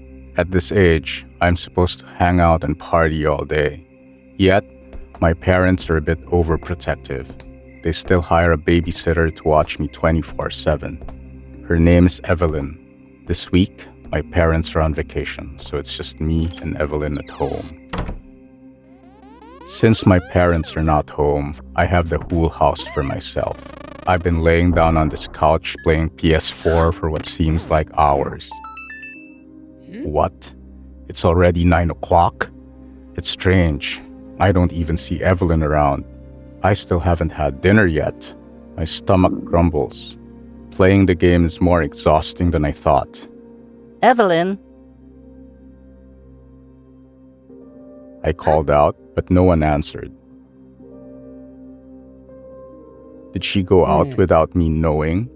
I guess I'll just have to make my own sandwich. As soon as I set foot on the ground, the electricity in the living room goes out. Great timing. I mumbled to myself. In the area where I live, power surges during this season are not uncommon. I guess that's the cause, which means I'll have to go downstairs to the kitchen to turn the power back on from the power box. The room was pitch black. I used the walls to guide me. I reach out my hand, reach out the kitchen. It's strange when I notice how quiet the house is. I don't hear the babysitter's radio or even my dog barking. All I can hear is the sound of my feet against the floor. Evelyn, are you here? I called out to Evelyn, just wanting something to break the silence. No response. She must have sneaked out to hang out with her boyfriend. As I got closer to the kitchen area, I noticed a strange scent that smells like raw meat. But it's natural for a kitchen to smell like meat. I tried to reason to myself, letting out a nervous chuckle. Here it is. I flick the switch. The lights blaze on, and I'm blinded for half a second. My eyes quickly adjust to the brightness, and I stop in horror at the sight that beholds me. God! What the hell is this? Lying on the floor behind the kitchen island is Evelyn. She was lying on her stomach, but her neck turned completely to the left at a 90-degree angle. Her eyes looked straight into my face. Red tears flowed from the corners of her eyes. She lay in a pool of blood. Around was a circle drawn in red ink. I trembled and drowned in fear. Suddenly, I heard footsteps approaching me. It's pretty close. Although I'm not even sure whether Evelyn is still alive or dead, the first thing the 10-year-old boy does is run to his bedroom and lock the door. I covered the blanket and lay there shivering. A second, 2 seconds, and a minute passed. Nothing happened. I called my mother, and after that, I was so tired that I fell asleep without realizing it.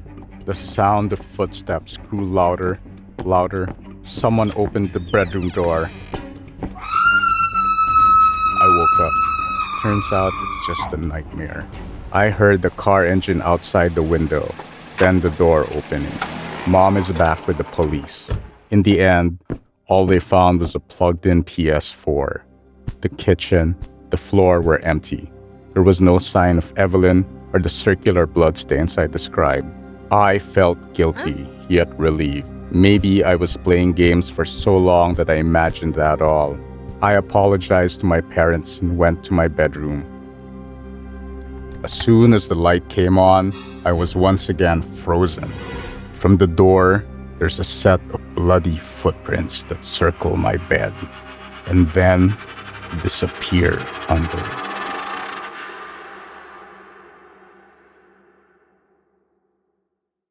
When two guys who owned the luxury dark channel posted a video about the dark web dating site, my group set up a challenge. Okay, since we're all single, the challenge will be to find a girlfriend on the dark web. Then, challenge accepted messages pop up. As someone who is used to the dark web, I certainly can't lose this challenge. That night, after I accessed the dating site on the dark web, I clicked to see a list of girls who are available. If you've watched the video of Luxury Dark, you can probably guess what kind of weirdos they are. Some people have severely burned bodies, some have wrinkled skin, weirdly messy hair, or even distorted parts. Among them, the blinking black-haired girl named Mia. She has a hobby of collecting dead insects, just like me. After a few days of texting back and forth, Mia asked for my home address, and I gave it to her. That very night, she came to my house. Mia wore a white ankle-length dress. She looked exactly like her avatar, with pitch black hair. What's strange was that she didn't wear anything on her feet. Did you walk barefoot here? Well, I took an Uber. Mia replied nonchalantly, and just like that, I let her get in the house. That challenge, I officially won. But there is one thing my friends didn't know. I fell in love with Mia.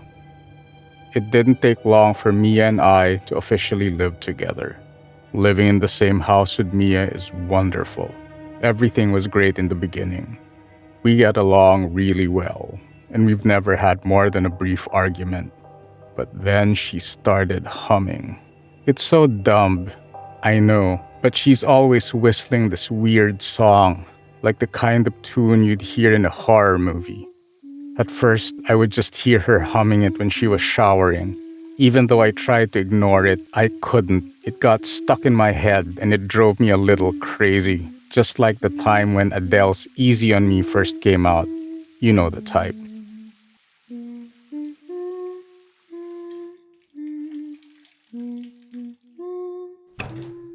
After a week or so, I asked her what the song was, and she just laughed.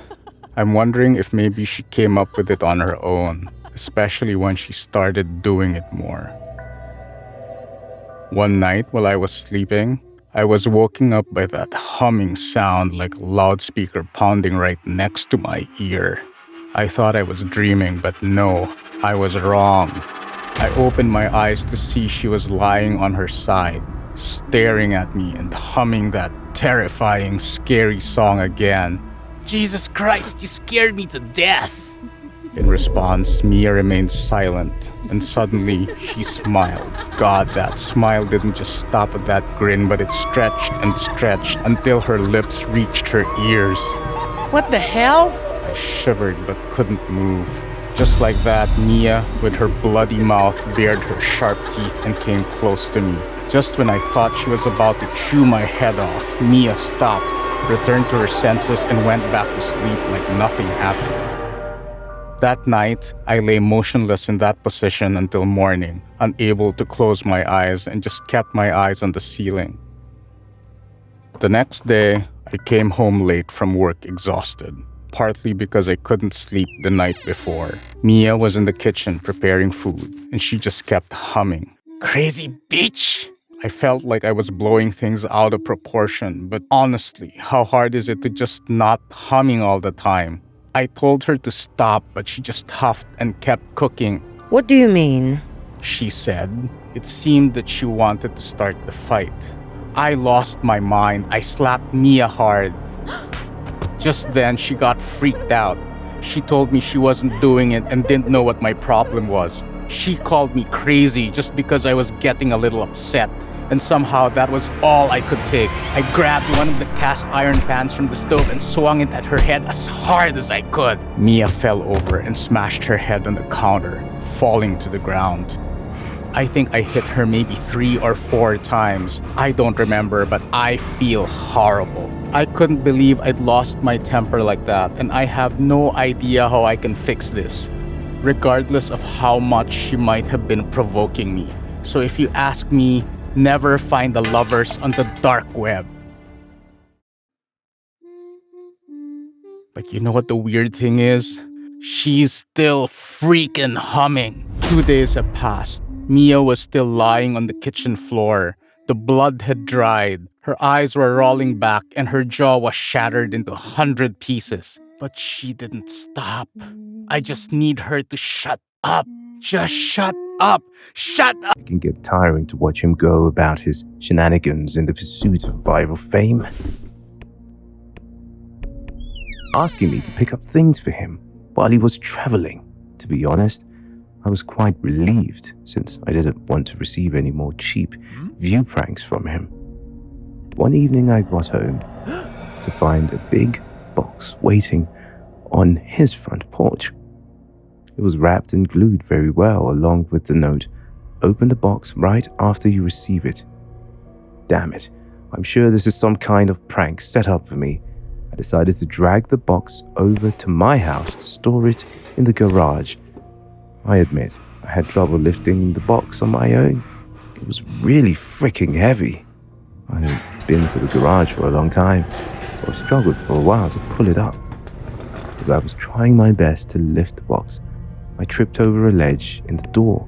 I lost my grip on the package and fell to the ground and heard a light crack inside. God, I hope I haven't broken anything important. That's okay. I can blame the carrier. That's what I thought. I dragged the box the rest of the way, setting it in the corner for days. Until a few days passed, there was a strong stench rose coming from the box from the garage that I couldn't ignore.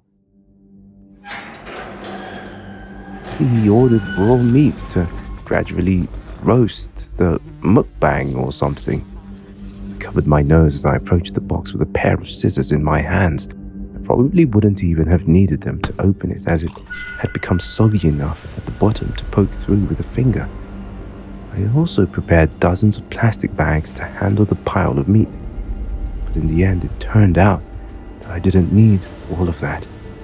There was meat inside, not beef or pork, but human flesh. No, it's worse than that. That's my neighbor lying in there. Then his flesh began to rot and decompose. I rushed out of the garage, unable to hold back the nausea that gushes out of my rectum. My body softened with fear. I still managed to call the police. It was kind of hard not to suspect the man with the corpse in its garage. After all, thankfully they soon realized I wasn't involved. There was one piece of irrefutable evidence in my neighbor's own hands that proved my innocence: a vlogging camera. They showed me the footage only once. Turns out my neighbor took on the challenge to resend himself from the shipping facility to his home. The last video on camera read, "Hey, what's up guys? I think I'm in a truck right now. I can feel it moving." On the last entry, the box toppled over. He broke his neck, and that was it. The camera continued to record until the power went out. There's one thing that I didn't tell the police. Just right before the tumble that leads to his death, I heard the familiar screeching sound. It's the sound of my garage door, slowly being pulled up. God, I hope this bus never stops. It was Sunday night, but I still had to go to work. Forgot to mention, I work part-time at a Chuck E. Cheese. I know what you were thinking. Working at Chuck E. Cheese is a dream job. Having fun with the kids is nothing to complain about. Wow. Calm down. Hear me up and I'll prove you wrong. Mr. Brooks, the Chuck E. Cheese owner, is now my boss. Ever since I was a kid, I've always thought he was the most caring soul that spends his whole life working for children. Turns out, he's the most inhospitable one. Luckily, I'm just an apprentice, so I don't have to talk to him much. I often caught him standing in a corner, silently observing the whole thing. Not to mention, the work is always overloaded. There was always just me, Mr. Brooks' assistant, and Zane, the employee wearing a dirty old mascot suit. What are you looking at? You're not paid standing there. I did not have a moment's rest, but I was no doubt lucky enough to not be forced to wear the costume. For so long, I never even saw the man beneath the mascot. Zane has to talk to children and dance for them all day. What's worse, he was always under the supervision of Mr. Brooks. It's rare for children to laugh so happily these days. Maybe he comes up with something interesting. So I turned around to check it out. What the hell? Zane was on stage and staggered like he's drunk. He fell, then got up again, and then fell again. It goes on in the crunchy laughter of the children. The mascot shoes were so old and dirty. I froze when watching the thin red line stream down the face of the children's icon. How could this be committed? Since I feared the assistant can sense the lost productivity, I went about my business. You're wearing a mascot today. Zane took an unscheduled break for no reason. And don't let Mr. Brooks know. He gets mad whenever Zane is absent. When I was on the bus, I got a new message from the manager. What a tiring day, I sighed. Following his instructions, I arrived at the store early and entered the changing room of the other coworker. The mascot is hanging right there. I took it down and put it on. Jesus, doesn't anyone wash this thing? I've never smelled something so rotten.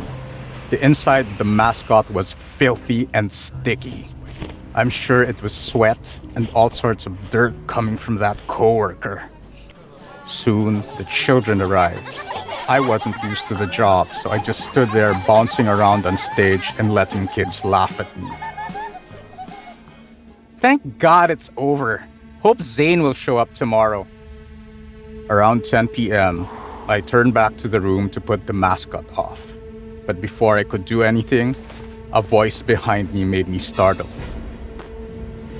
Why don't you come and serve me during the break like you were told yesterday? It's Mr. Brooks. Because I don't get it. I just stand there and hold my breath. I didn't even turn to face him for fear of being revealed. But the silence did not last long. Tomorrow is your last chance. If you want to save your sister, you must obey me until the end. What does that mean? When I digested his words, my fear spiked. By the way, I didn't know you could still perform after all of your toes were chopped off. And then, the laughter fades away when Mr. Brooks leaves the room.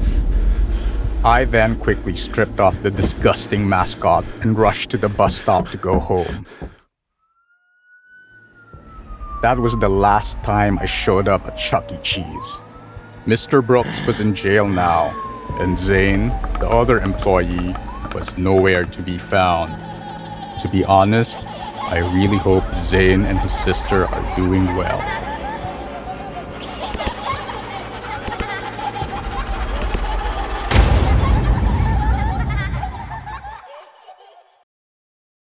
I'm Skylar, and I'm an orphan. So is Nick. We spent the first 18 years of our lives in a dilapidated foster care, and kids there were treated poorly. As soon as we turned 18, we were kicked out, and from then on, we lived on the streets. Skylar, I found a place. It's a luxury restaurant called King of Mukbang. Let's just go there, and for sure, we'll have very good food. Nick is skinny, but he can eat tons of food at once. Whenever given a box of rice or several servings of McDonald's fried chicken, Nick always finished them all in a blink. Anyway, it's been raining for the past few days and we have nothing to eat, so I agreed to go with him. Like Nick said, King of Mukbang is a luxury restaurant. And there they are. Even the trash cans of the rich show an unusually clean appearance. Here's yours. We need to eat fast before someone notices us and drives us away. Nick hands me a bag of meat leftovers and keeps a bag of greens, mostly avocados and mangoes. Like a long-starved animal, Nick shoved his face into the garbage and chewed voraciously. Perhaps because we were so focused on eating, we didn't realize we were being watched. Well, look who I found. Nick and I both jumped when hearing the voice. Turns out it was a gentleman, dressed in a luxurious suit. He must be someone from that restaurant. I thought. While Nick and I remained silent, he gave us his visiting card and introduced himself. Well, just call me Alex. Sorry, I didn't mean to bother you, but you're such a talent. He stared at Nick and said, as written in the card, Mr. Alex is the headhunter of a large entertainment company, specializing in finding talent for his huge YouTube channel Eco Network.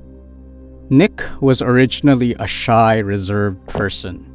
He looked at the card and reluctantly asked the man, What do you want? And this is how it all started. Mr. Alex invited Nick to film something about eating and drinking and promised to make him a star. You heard it right. You won't have to do anything. Just eat. I'll pay you well. And besides, you'll have a nice shelter and nice clothes. Nick thought about it for a while. After all, he said yes under one condition. The man has to give me the same treats. At first, he agreed to give me the money too. I didn't need to go to school to know that making money can't be that easy. Nick, don't listen to him. I feel like he's not a good person.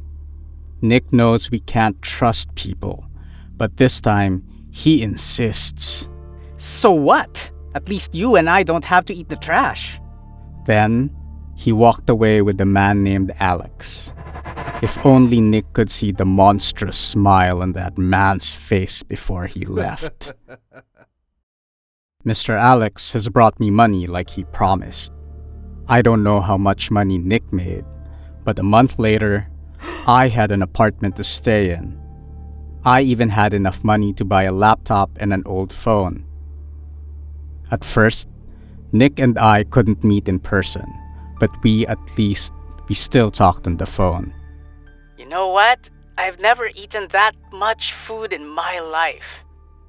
I'll send you the link to watch me on YouTube. I clicked on the link. Then, on the screen appeared about a dozen videos of Nick sitting in front of a mountain of food. All are fast food, spicy noodles, and sweets. I thought you only ate things like vegetables and fruits.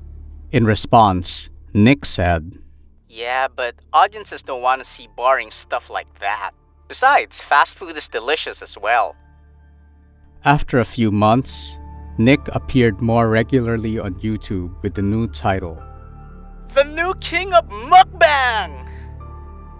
Gradually, he changed so drastically that I no longer recognized him. My old Nick was calm and gentle, but this one is so rude, not mentioning he gained tons of weight. Oh my god, how come Nick turns into this person? What happened to him? As more and more videos are uploaded, less phone calls are made. Until one day, it's impossible for me to reach him. It's been a week since the last time we talked, so I am extremely worried. Since Alex refused to say a word, I decided to follow him. The plan worked. I was led to a large warehouse. I came in to see many small rooms, all of which are dark. However, there was still one room that had the light on. It was the same room Alex had just entered. I moved as quietly as possible and sneaked a peek inside. The things I saw in that room make me shiver every time I think about it. There was a man wearing a red shirt that I didn't even recognize. That man was so overweight that I can't imagine how he could walk. He was tied to a large iron rod. Blood and brown liquid was all over his body. Let me go! Let me go! You cannot do this to people! Just then, Alex appeared. In his hand were a lot of pills. He put the whole bunch in that man's mouth and forced him to swallow them all. Only then, when I could look closely at the details of the face, I realized it was Nick. Although his face was much different from before, those eyes, lips were unmistakable. For God's sake, take these pills! You have another video to shoot in 2 hours. Nick threw up both in the mouth and in his bottom. He struggled, howling in the slime and smelling terrible. I was trembling inside. My hand shook so hard that I could barely hold the phone. But still, I tried to record the scene because I know no one would believe me without the proof. Just then, Alex spotted my presence. I don't clearly remember what happened after that. I ran like crazy and somehow I magically escaped from that warehouse. Of course, I reported it to the police. But even with the evidence I had, they still wouldn't believe me because I was just homeless after all. But you guys can. I believe that. And here is the video I took that day. Please bring justice back to Nick. Please, let me go! If you don't shoot that video, you and that girl will be back to your garbage. There was a rumor.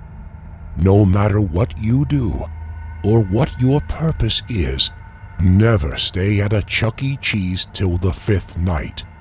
Because if you do, you will go crazy or even die for no reason. Nonsense! Stephen laughed at the story. He thought this rumor was stupid. So, are you still gonna take the job? The manager asked. Yeah. Stephen shrugged. Remember, after checking the electrical system, you better go back to the security room. Don't stay outside for too long. The manager said while handing the keys to Stephen before leaving. On the first day of work, Stephen tried to show himself as a responsible employee. The first duty was to check the electrical system. Chuck E. Cheese at night was so damn quiet. The dim light made it hard for Stephen to see things clearly, so he had to use the phone's flashlight. Well, it's broken. Stephen flicked on the broken light switch in the hallway. Then he decided to go to the electrical system room through the dining table area. How did it get here? Stephen was surprised to see the mascot of Charles standing in the corner of the room. He then pushed it to the backstage. After checking the electrical system, Stephen returned to the security room.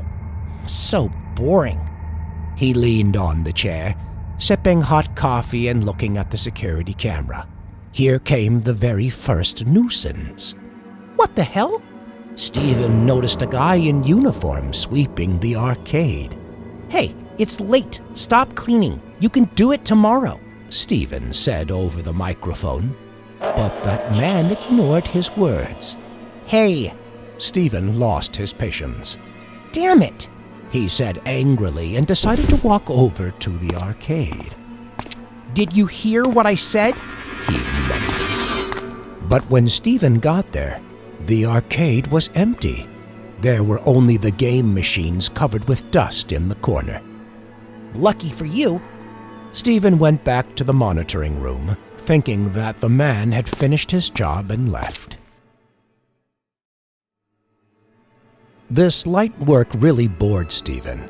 Even though he had finished a cup of coffee, he still couldn't resist the sleepiness. So Steven closed his eyes and fell asleep quickly. The first 4 nights had passed peacefully. And soon came the 5th night. Steven continued his boring job, walking around the store, checking the electrical system and locking all of the doors. Then he returned to the security room and turned on the cameras one by one. Each area appeared in sequence on the screen. The cleaning staff in the arcade, restroom, play area, all silent at night. You don't need to walk around. Just stay in the security room tonight. Steven suddenly was reminded of the manager's words.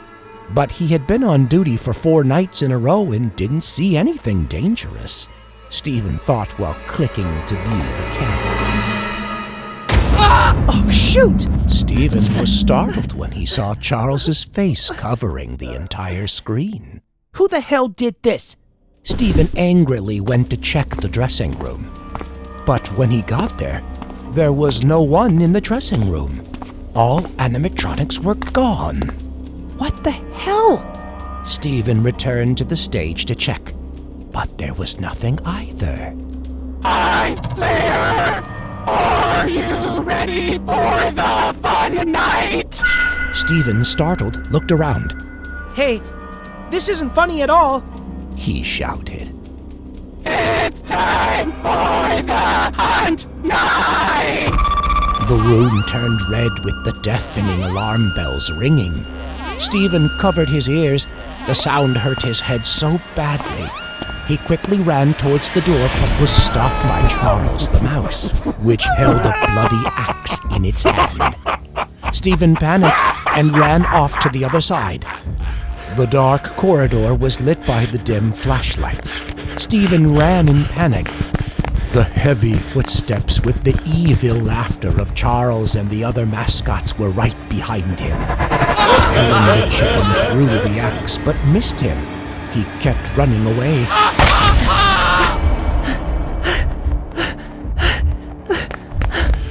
Steven was now hiding in the dressing room among the dusty and furry mascots. He tried to breathe softly so those horrible things wouldn't find him. Heavy footsteps resounded in the air along with eerie laughter. Those creatures were very close, and they were hunting Steven. The animatronic's attention was drawn to the wardrobe, so they slowly approached. There was no one inside. Steven managed to escape the dressing room before the robots found him. He panicked and ran towards the exit, but it was locked. Damn it!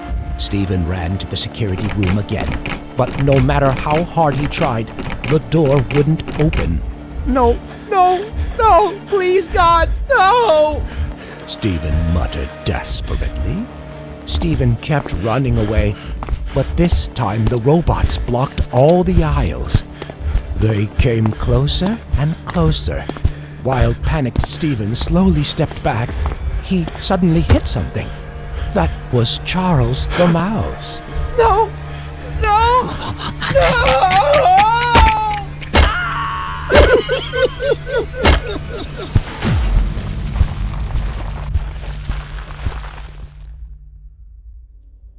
The hunting night ended and a new day came.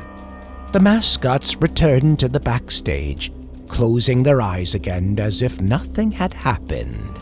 Ago, He worked as a security guard for the Mr. Funny toy shop. For your information, it's a factory where people can come by and buy Mr. Funny dummy merchandise. It was 10 p.m.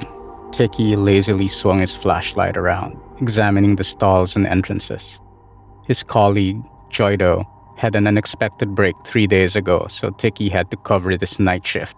This funny toy shop is huge, with 2 floors. Worse, it was dark everywhere because the shop owner, Mr. Earl, never allows his employees to turn on the power from 9 p.m. onwards.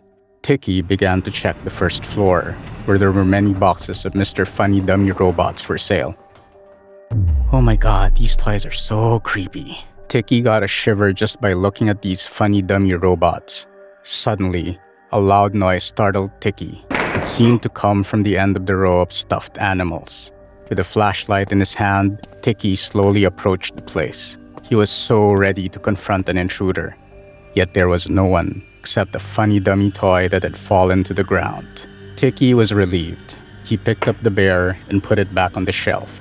But Tiki turned around. He almost yelled. The flashlight dropped on the floor. In front of him was the robot Mr. Funny Dummy. It had been standing close behind him ever since. The plastic eyes looked so real. What the hell? Tiki frantically picked up the flashlight and inspected the robot. How did this thing walk on its own? He's sure a few minutes ago there had not been any robot standing there. Just then, Tiki noticed large shoe prints everywhere.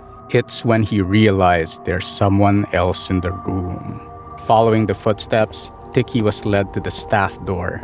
Mr. Earl once said that this is the way to the basement. Since there are many electrical devices down there, no staff are allowed to go down there. But in this case, I have no choice, right? Tiki didn't have time to give it a second thought. He turned the knock. Surprisingly, the door was wide open.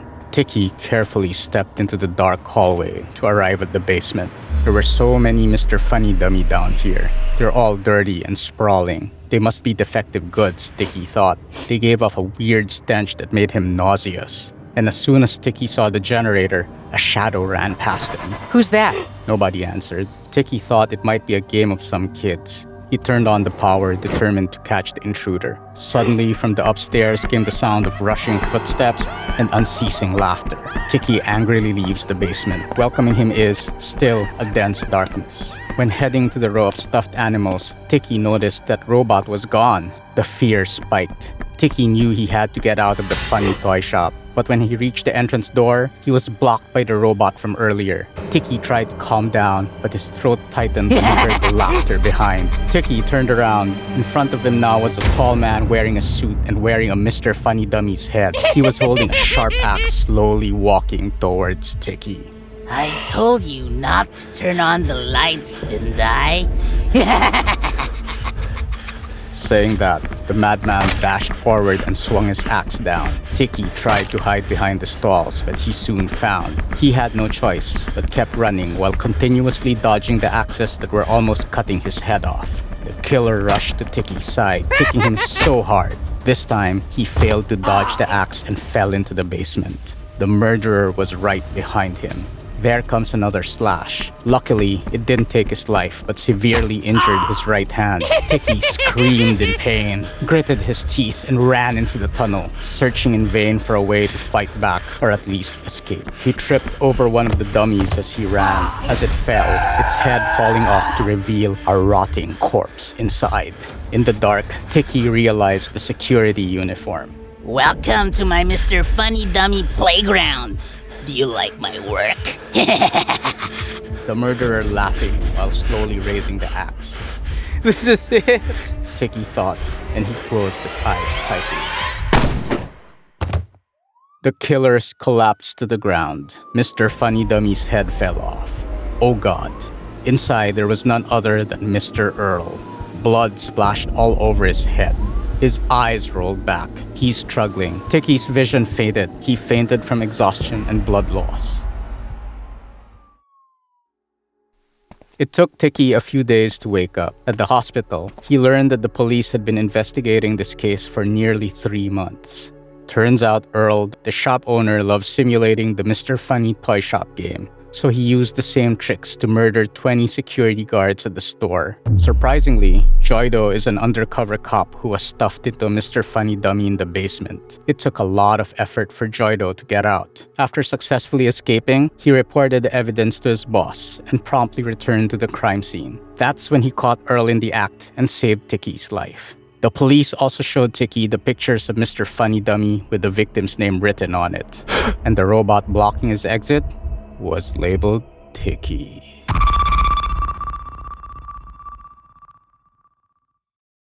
The city that never sleeps is probably just too afraid to close its eyes. The House of Death, a famous brownstone off Fifth Avenue, is reportedly terrorized by a whopping 22 ghosts. Shockingly, it became the crime scene of the latest case. As reported, the victims were a man and a girl, believed to be dad and daughter. Woohoo! Guys, we found our next destination. Here we go, New York City! Phew! Hello, everyone. It's Ben again. The flight to New York was delayed by 2 hours. Anyways, let me show you House of Death, one of the most famous haunted houses in America. Okay, see you guys inside. Working as a TikTok streamer is not as fun as I expected. I've created content inspired by haunted places, which was supposed to be viral. However, a few months have passed and my channel still only has 1,000 followers. House of Death, please make me shine. I dragged my suitcase inside the house. My plan is to spend the night here. Okay, guys, I'm in. As you can see, there's dust everywhere. I guess this place was abandoned for a while. I don't know why, but this place gives me chills. Then, I headed to a room, which appeared to be a bedroom, to set up the lights for tonight's stream. Jesus, this house isn't as scary as it's described on the TV. In this case, I guess I have to use that trick. Oh, I guess we've got enough people here. Make sure you turn the light off to get the show started. Right. The most recent case happened 10 years ago, but the news actually covered a part of it. I've asked around, and it turns out before the murder happened, a family used to live here.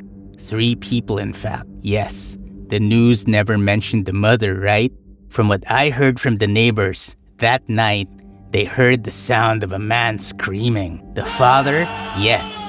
And then the little girl.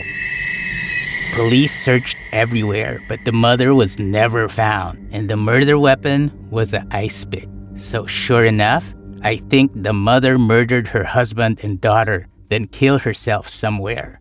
The comment section started to get lively. Why? Today, we will find out why she did what she did. Then, more and more commenting. I thought it was because they were excited, but I was wrong. Guys, you know I'm not scared of this stuff, right? Just then, a sudden sound in the doorway startled me. It's like something falling to the floor. Who's that? I turned around to see no one, so I left my chair and got to the doorway. Guys, you won't believe what I just found.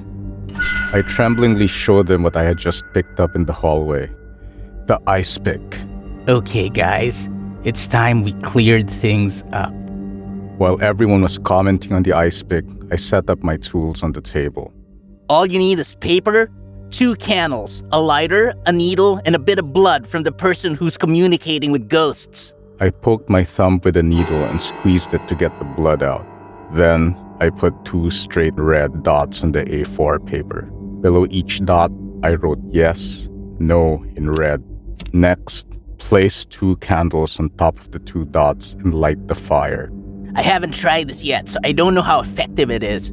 But now, we'll start the summoning, shall we?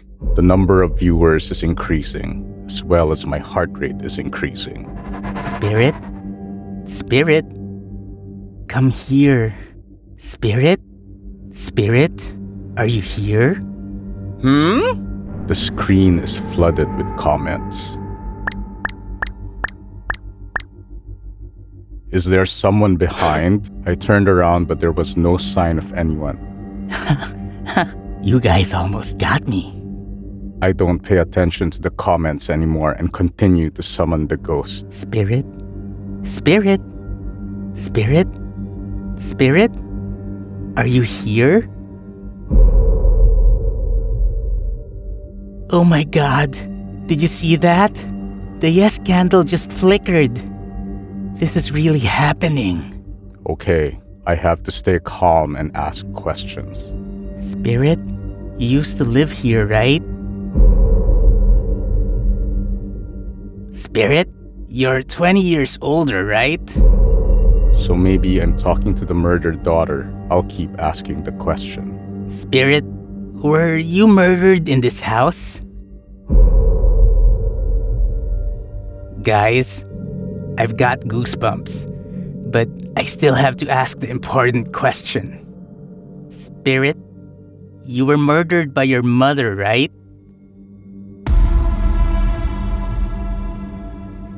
So, yeah, I'm talking to that little girl. Now we're going to find out why the mother did it. But first, Spirit, besides you, is there anyone else in this house?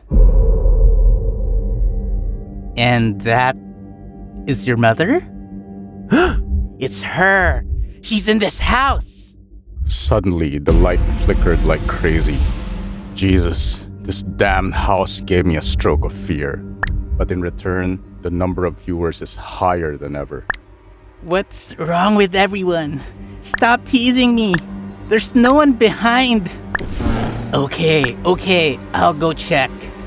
Wait for 10 seconds. Don't leave the screen.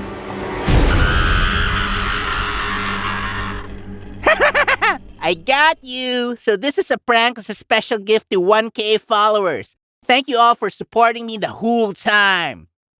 I turned to Jane, who was also laughing. Wow, she's such a shameless makeup witch.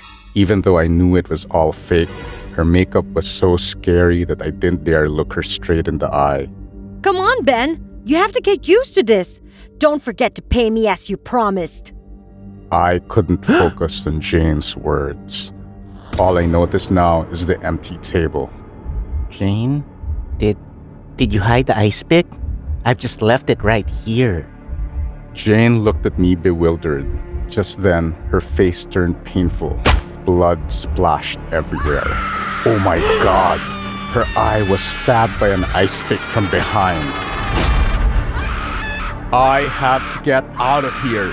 Right now!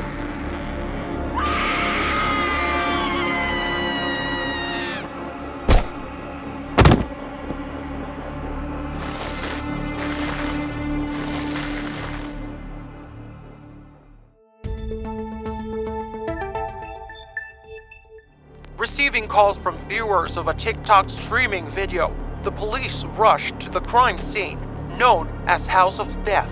All they found is a corpse of a girl. She was stabbed in the eye and died of blood loss. Currently, the TikToker Benjamin is still missing. The police will continue to investigate. Spirit, is your mother still alive?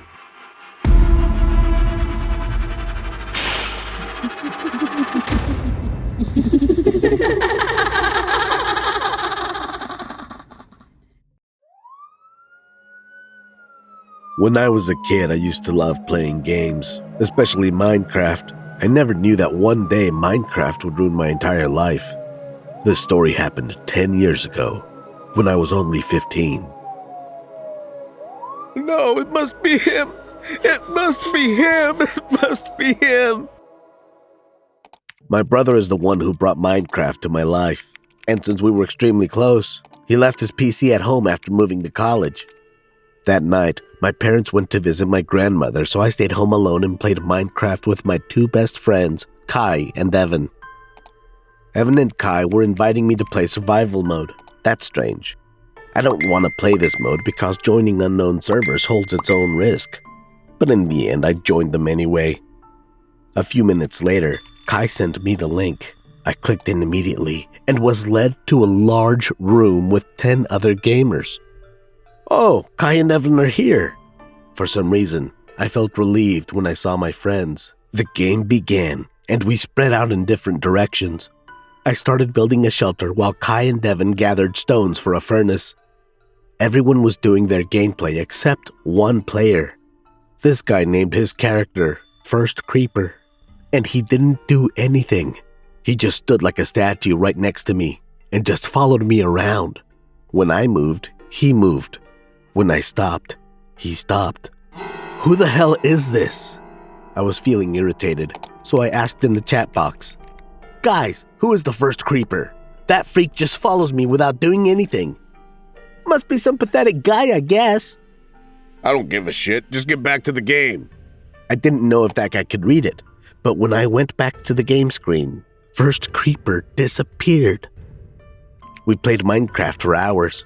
When the clock struck 12, it was already dark in Minecraft. Evan was nowhere to be seen, and Kai hid in the shelter while I drifted apart to collect wood. 5 minutes passed.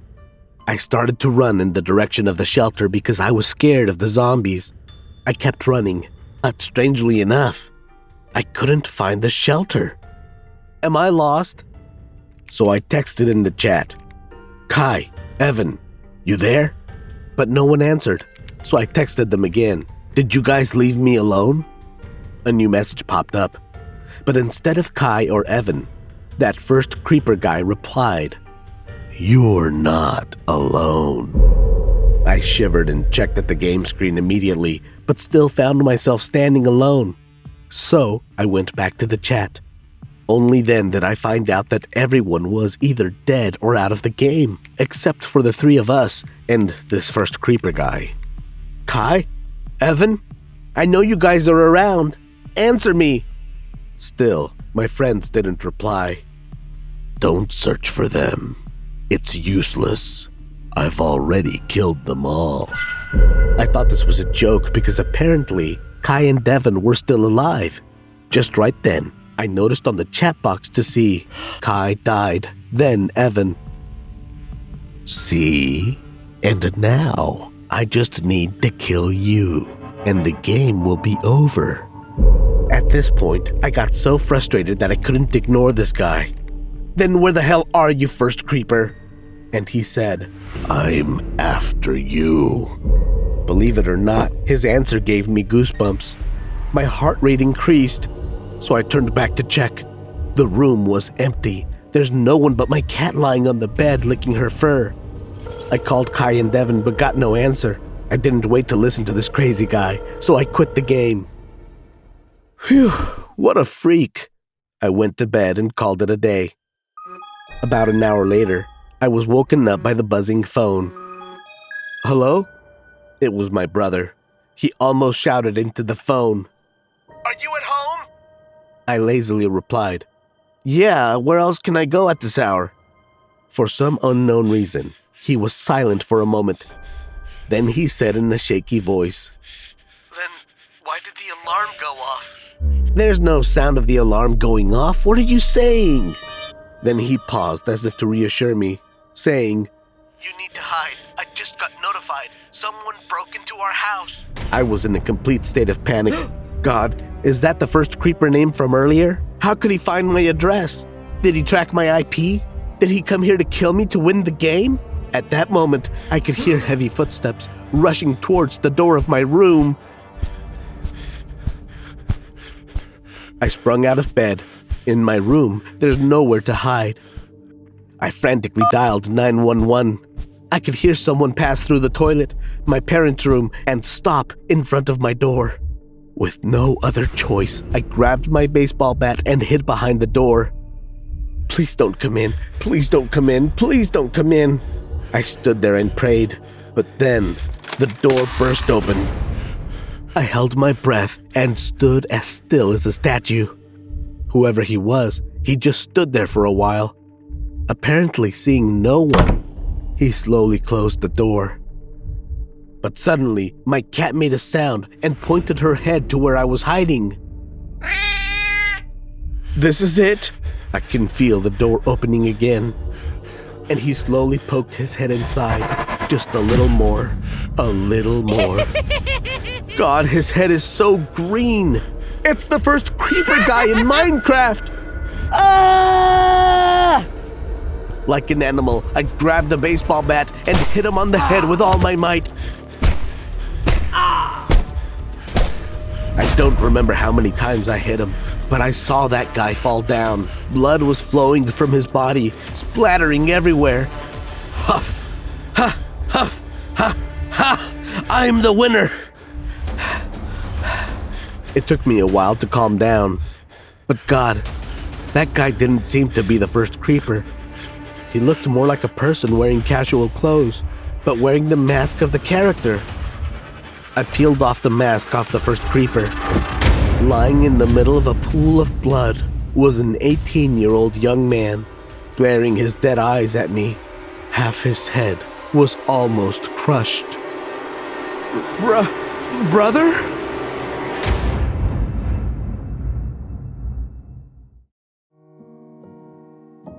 When I was 10, I had a group of close friends.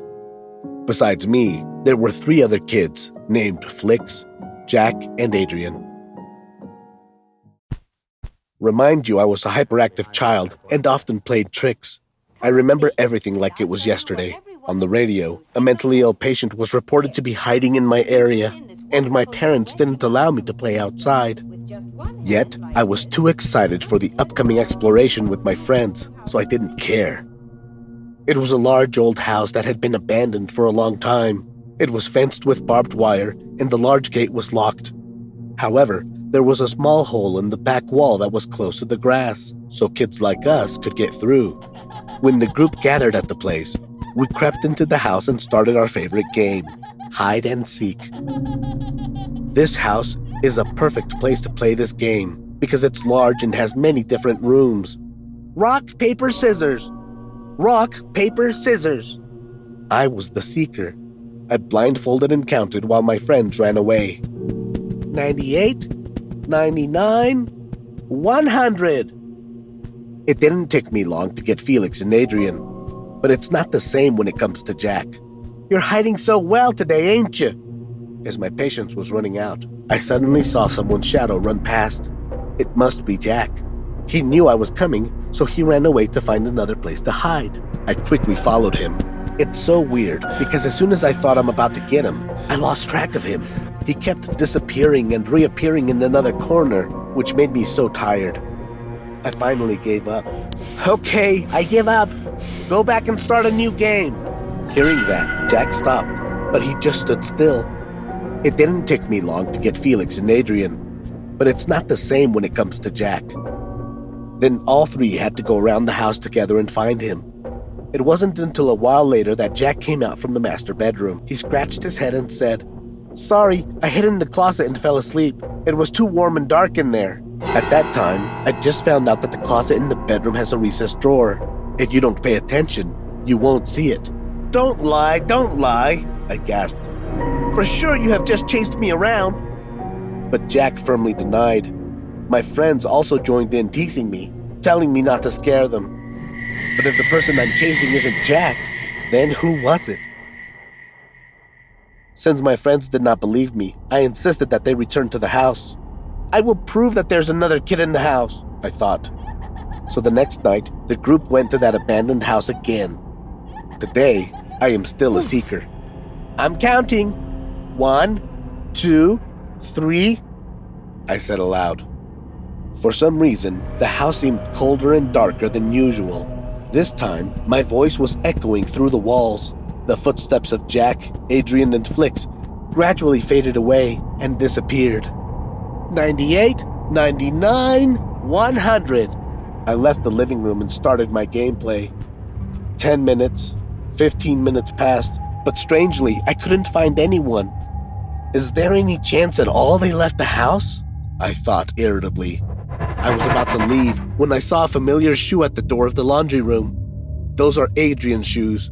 You're hiding so well today, ain't you? As my patience was running out. Adrian, where are you? Get out of here! I'm not kidding! I yelled angrily. As soon as I finished speaking, I saw his arm waving at me in the dark corner of the hallway. I rushed over, but Adrian ran away again, so I lost track of him. I was panting on my hips when I saw another arm waving at me from the top of the stairs. It must be Jack! My whole body went crazy, and Jack also ran away immediately. I just saw him running up the stairs, so I followed him. Unlike my expectations, the second-floor hallway was empty. I was standing sideways when I saw Felix's hand wave at me from the bedroom window in the distance. Out of the bunch, Felix is the slowest, so I'm sure he couldn't run fast if I chased him. I slowly approached, trying not to make a sound. But it suddenly dawned on me that something wasn't right.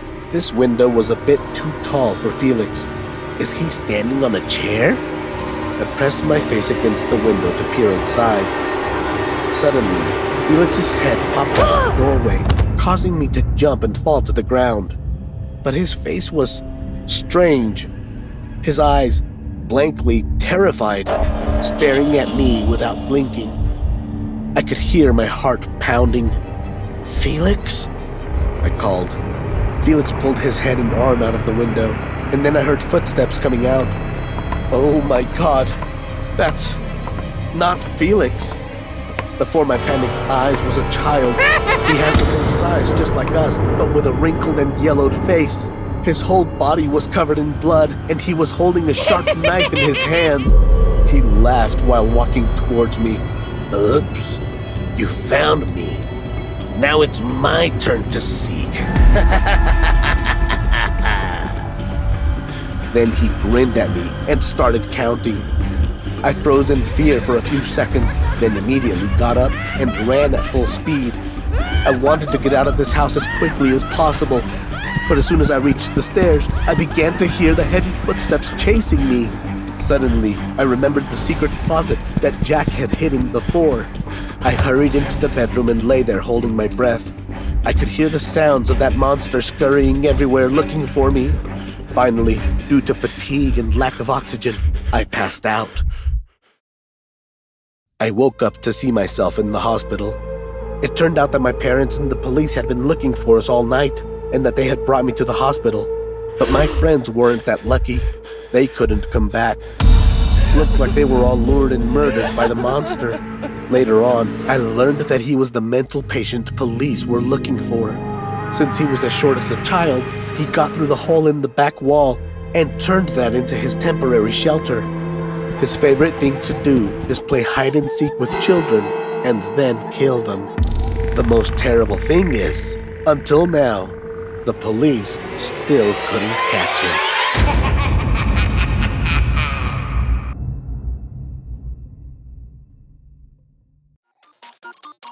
It was at the end of March in 2021.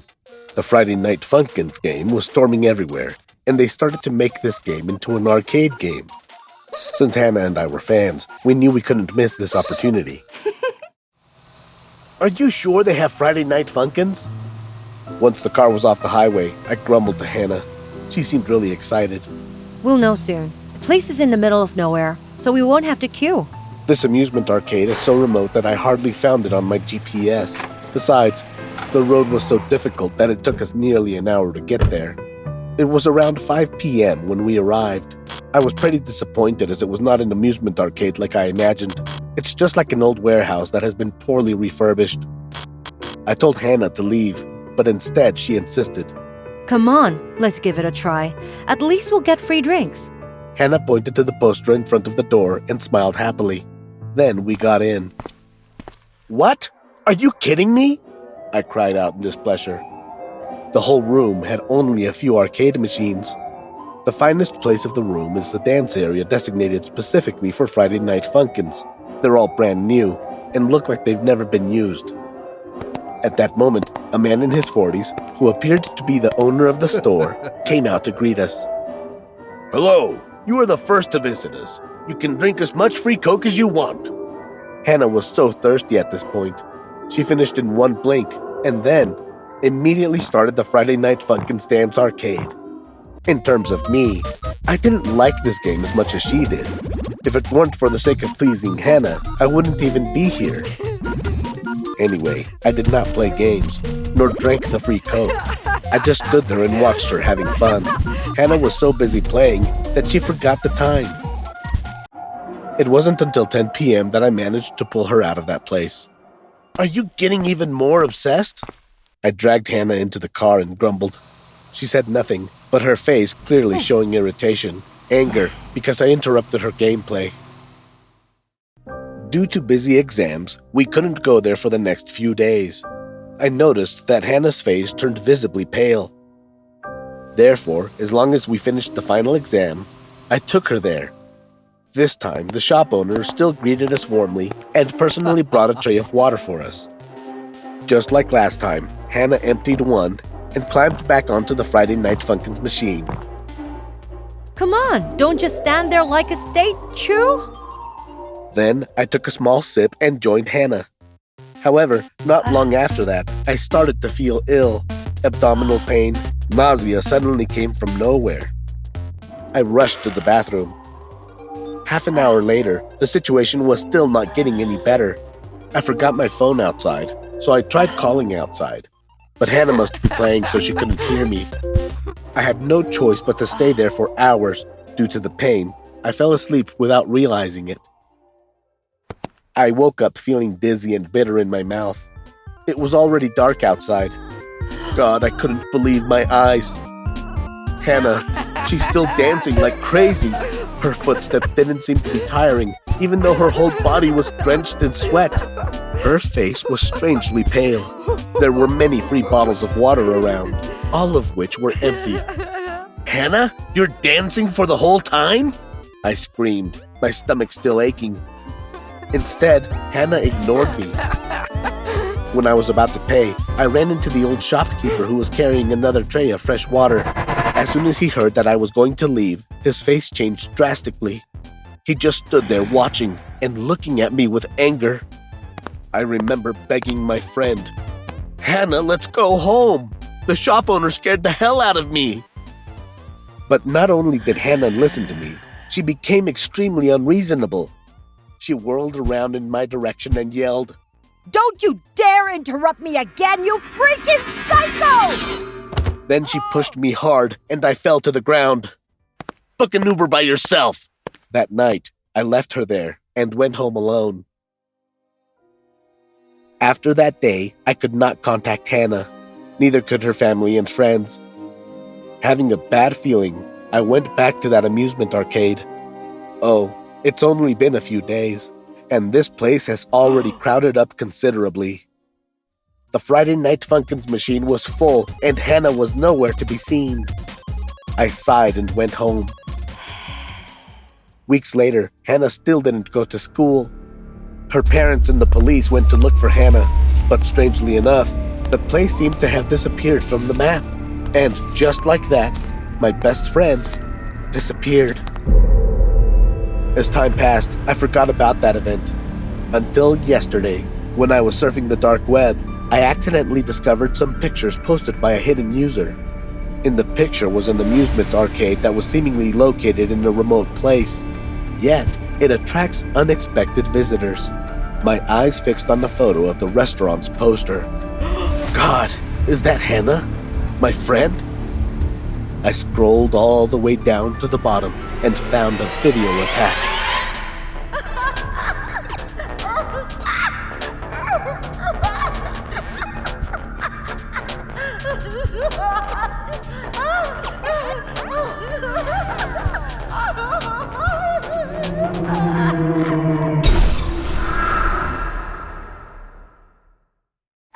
The streets are full of scenes like this, though the cause of the pandemic is undefined.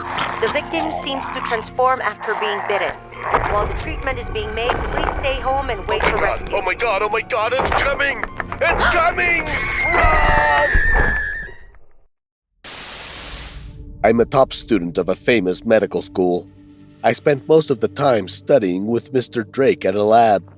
It's a classified project about inventing a new virus that increases human strength and speed. Half a month ago, we almost solved this complicated math problem after 7 years of studying. There it is, this virus that can change the whole humankind. We burst into happiness, but then Mr. Drake and I had another problem. We needed volunteers. Since this was illegal, My teacher paid homeless people to join the experiment. Whatever might happen to them, nobody would care. That's what he thought. Well, speed and strength are increased, but the brain activity is significantly damaged. They're ferocious and can't remember their names. I reported this to Mr. Drake after prototype analysis. He contemplated for a minute and said, "We've got to cancel the project to find the cure." Do you mean all our effort is for nothing? Despite my worries, Mr. Drake did it anyway. In the next 2 weeks, he locked himself in the lab, and when he came back, he had a formula for the cure. We pumped it into those homeless in different concentrations, then observed. However, things didn't follow the plan. Their illness got so worse that they escaped from the lab, except for a man named Eric. No, that can't be! It's supposed to work! My teacher screamed in pain when Eric, the half-human, half-zombie creature riding on the floor. That's it. Our last experiment failed. At that moment, a zombie outside seemed to scent me and Mr. Drake. He slammed into the door and wheezed. Its drooling was so disgusting. I was wide awake, sputtering hurriedly. We must end Eric's life. Release him! Meanwhile, my teacher was too upset to care about anything. I freaked out. I held a sharpened table leg nearby and slowly came to Eric. He seemed to scent danger and get more and more violent. His disfigured face, bloody eyes, and sharp teeth wanted to tear me apart. The table where Drake tied Eric was shaking like it was about to burst. The rope could not hold him for longer, so I needed to hurry. Suddenly, Eric bowed down and did something weird to his arm. Eric? Did the cure work? No, it can't be. Eric, he was biting his arm. The skin and the arm started tearing apart. Pieces of muscle and flesh splattered everywhere. Suddenly, his arm fell down to the floor, and he rushed to me. Under a sudden attack, I could only raise my arms to prevent Eric from attacking. His stinky breath and wheezing breath were so close, just some inches away from my face. I tried to push him, but it didn't work. After the transformation, he had reached the level of strength and speed that humans could not reach.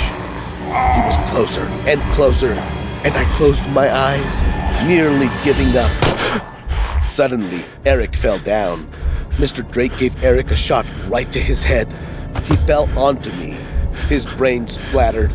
His fluid splashed all over my face, and I could even smell it. I pushed Eric aside, got rid of the blood, and stood up. My teacher stood dazedly in the corner. Are you okay? If it were not for him, I would probably end up like zombies. The thick layer of blood stuck to my skin and made it very difficult for me to get rid of it. Thank you, I'm okay. Just as I finished my words, I noticed a small bite on my left arm. My heart jumped. Oh no, Eric bit me while we were fighting? Drake seemed to know what was happening because I saw the changes on his face. No, that can't be. I can't be infected. But then my body went cold. My blood was boiling, and I could feel pain all over my body. I saw Mr. Drake step closer. Closer. He tried so hard while slowly aiming at me. I'm so sorry. You don't deserve all of this. No, please don't. I want to live.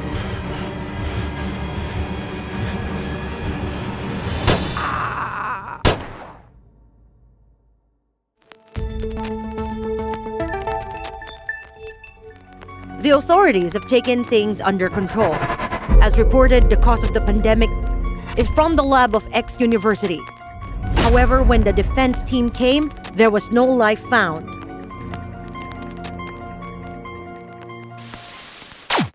And Nick met each other at the Camping Lovers Club.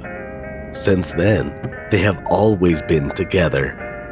At the end of October 2021, The couple went camping together in a remote and out-of-the-way area to celebrate Jack's new RV. Are you sure you know the road? It's been 3 days on the road, but Lucy and Jack haven't arrived at the destination yet. The place is deep in the woods and was barely discovered, so it's quite hard to find the path. "Yeah," Jack said in a certain voice.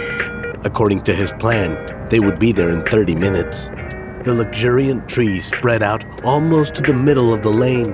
It's so dark that it's even harder for Jack to see. Suddenly, both Jack, Lucy, and their belongings go crazy. They've just crashed something very big. Jack quickly pushes the brake. The wheels slip a long way. What the hell was that? Lucy screams while Jack sweated with fear. It looks like a human body. Lucy freezes when she hears from Jack. After a while, they decide to take the flashlight to check. Oh, shoot. It seems like Jack was right. Under the wheels, they find a long bloodstain. Jack and Lucy follow that bloodstain. 1 meter, then 2 meters. Their hearts bounce faster as they step closer. It's so close now. "I think it's alive," Jack said. At that moment, the body suddenly jumps and scares the couple startled.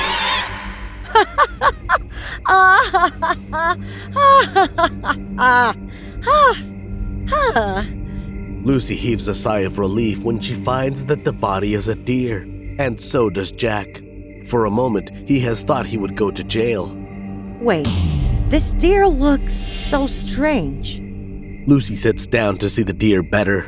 It seems to be heavily injured before the accident. Its body is covered with blood, and the guts are coming out. The accident can't do that to a deer. But Jack doesn't care.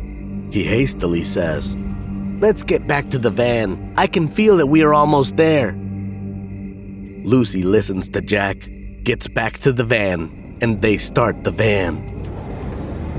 After moving for a while, they suddenly see a strange man who is asking for a ride.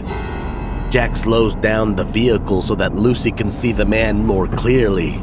Gosh, his face is so disgusting. His clothes are like filthy rags. He doesn't even wear slippers. Lucy doesn't feel so well, so she shouts, "Go, go, go!" Finally, Jack doesn't stop the vehicle, as if they just keep driving. "Here it is! I told ya!" Lucy is so happy because they finally arrive. The raw and primitive scene is exactly what they expected. Because she wants to save fuel for the trailer, Lucy suggests finding some wood for a campfire. Then they split. On her way, Lucy finds a tattered tent. Sometimes she finds some pieces of dead animals, but she only thinks that it's normal when wild animals can be around here. Soon, she comes back with wood in her hand. Why is Jack taking so long? That's strange. Lucy thinks. It's been a while, but Jack hasn't come back, so Lucy decides to rest on the trailer while waiting for Jack. But soon comes the sleepiness. Lucy quickly falls asleep. Lucy has no idea how long she has slept, but suddenly in her dream, she hears someone mumbling and rummaging in the trailer. Jack, you're back? Uh-huh. Lucy hears Jack's answers, so she keeps on sleeping. But then, suddenly, after a while, she smells a stench. More wondrously, her face turns itchy and wet. Lucy slowly opens her eyes. What is in front of her eyes is freaking her out. A few centimeters away from her face is a disgusting face. His eyes are glazing over as he's staring at her. His mouth is red and his drool splatters. At this moment, Lucy realizes the itchy and wet feelings on her face were from his licking. Lucy panics. She pushes the man and runs to the door. Lucy runs into the woods. In the dark, she hears the man's steps as he is right behind. Lucy keeps running and running. Suddenly, she trips over something that makes her fall down. Lucy looks around and finds her surroundings sticky, slimy, sloppy. When her eyes get used to the dark, she dazes. Jack, Jack, are you okay? But Jack doesn't move. Jack? Lucy looks down. Jack's guts are all out, like he has been ripped off. Lucy is so shocked that she doesn't even realize the psycho has been behind her.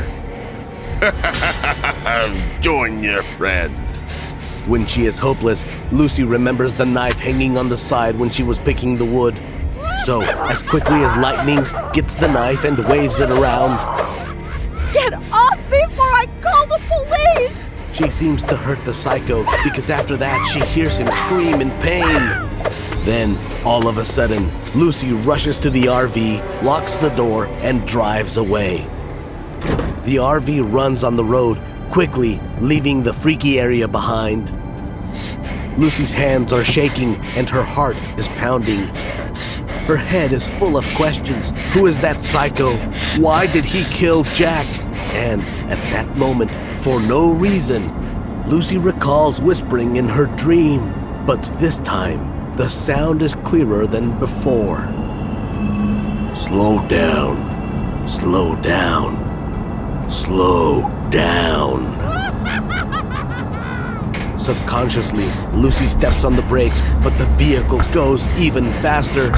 That's when she realizes that she has lost control. The trailer car kept running in her desperation.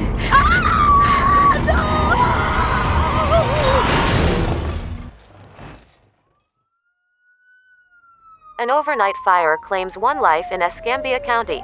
According to police, crews were called out to the crime scene just before 1 a.m. The cause of the fire is still under investigation. The victim has not yet been identified.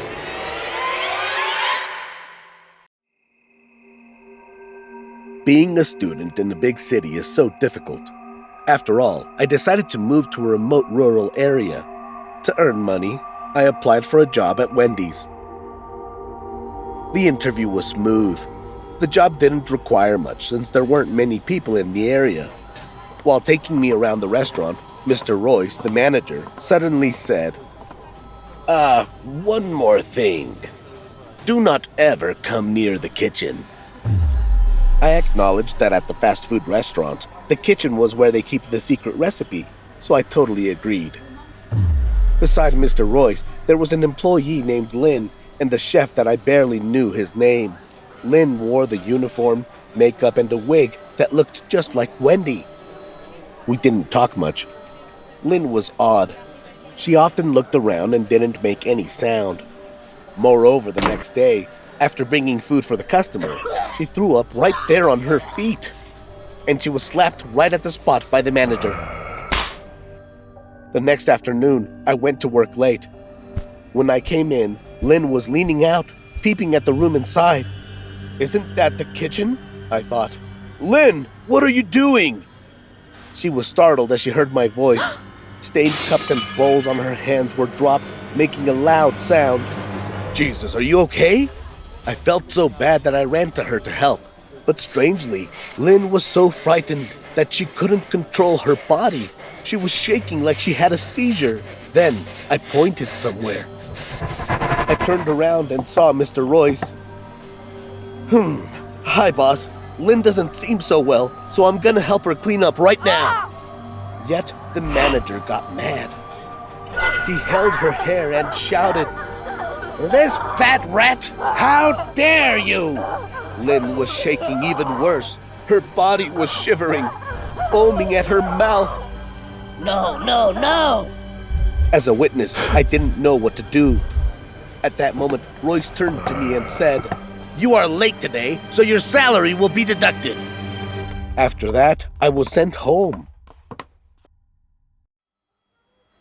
The day after, I went to work but didn't see Lynn. Instead, Mr. Royce was working. And days after that, Lynn was nowhere to be seen. So I thought she was fired. It was a Saturday night. I finished my shift at 11 p.m. There was no one in Wendy's store. I guessed Royce and the chef were in the kitchen. When I was about to lock the door, I couldn't find my key. Jesus, Royce is not gonna go easy on me. There was no choice for me. I had to come into the kitchen for the spare key. Mr. Royce? Royce? How strange. The kitchen was empty. There was only a boiling bone broth on the stove. I came in and found a half-opened door at the corner. Curiosity got the better of me, so I stepped in. Jesus. In front of me, there was a stair to the basement. I had no idea that Wendy's had such a basement, I uttered. Then I followed the dark stairs and tried to step as gently as I could. When there were a few steps left, I started hearing people talking. Boss, the meat is so fat lately. It was the voice of the chef. Then Royce said, resources are rare these days, so stop complaining. It turned out to be a slaughter place. Right at that moment, the sound of a knife cutting hard on the table resounded, causing the floor to shake. The pig must be very big, which cost the chef so much strength, I thought. Then I felt something roll to my feet. Squinting to see clearly, I picked it up and found it was an eyeball with blood on it. That's horrible. I suddenly stepped back and accidentally made a sound. Who's that? It was Royce's voice. I'll check it. Then the chef's. I was freaked out. I tried to find a place to hide. As I turned around, I luckily found cold storage of meat. I quickly came in. In the dark, I felt relief because these messes might be a good place to hide. So I ducked into a corner when I heard the chef footsteps getting closer and closer. I held my breath and waited. The place where I hid was extremely cramped. There was meat hanging above and below. Boo! I was startled and sat down on the floor. My hand touched the meat and it felt so sticky. That was when I realized that the things around me weren't meat, but looked like human bodies. Gosh, I was not a stranger, but Lynn. Oh no, it was her upper part. The lower part was cut down as the blood dried, and she was all cold. I tried not to scream. I just sat there, next to Lynn's dead body, until I could no longer hear the chef's steps. Because it was too cold, I crawled out. When I thought I would reach the door, suddenly I was blocked by a huge body. Gotcha! Right at that moment, all the lights turned on. The chef with the knife in his hand, standing right in front of me. I could see around by the light in the room. There was not only pork, but there were also human corpses hanging around. The chef slowly raised his knife and prepared to slash it. As everything got blurred, I fainted away. I didn't know how long, but when I woke up, I felt like I was flying. My feet didn't touch the ground, and my whole body ached. At that moment, Mr. Royce and the chef appeared. That's when I realized I was being hung up, but I couldn't scream anymore because I lost all feeling from the cold. This story happened in April, a week before Easter, several years ago. I was 17 years old back then. My parents were away for the weekend, so I invited my best friend Haley to come over for a sleepover. While waiting for Haley, I turned on the TV to pass the time. Suddenly, my dog Max barked at the door. Max was a friendly dog and rarely barked like that, so I was quite surprised. I opened the window curtain to look out. Gosh, there's a man right on the other side of the door. I couldn't see his face clearly because it was dark, but he was wearing dirty clothes and a bunny mascot on his head. His creepy look gave me a shiver. The stranger just stood there, facing the front door.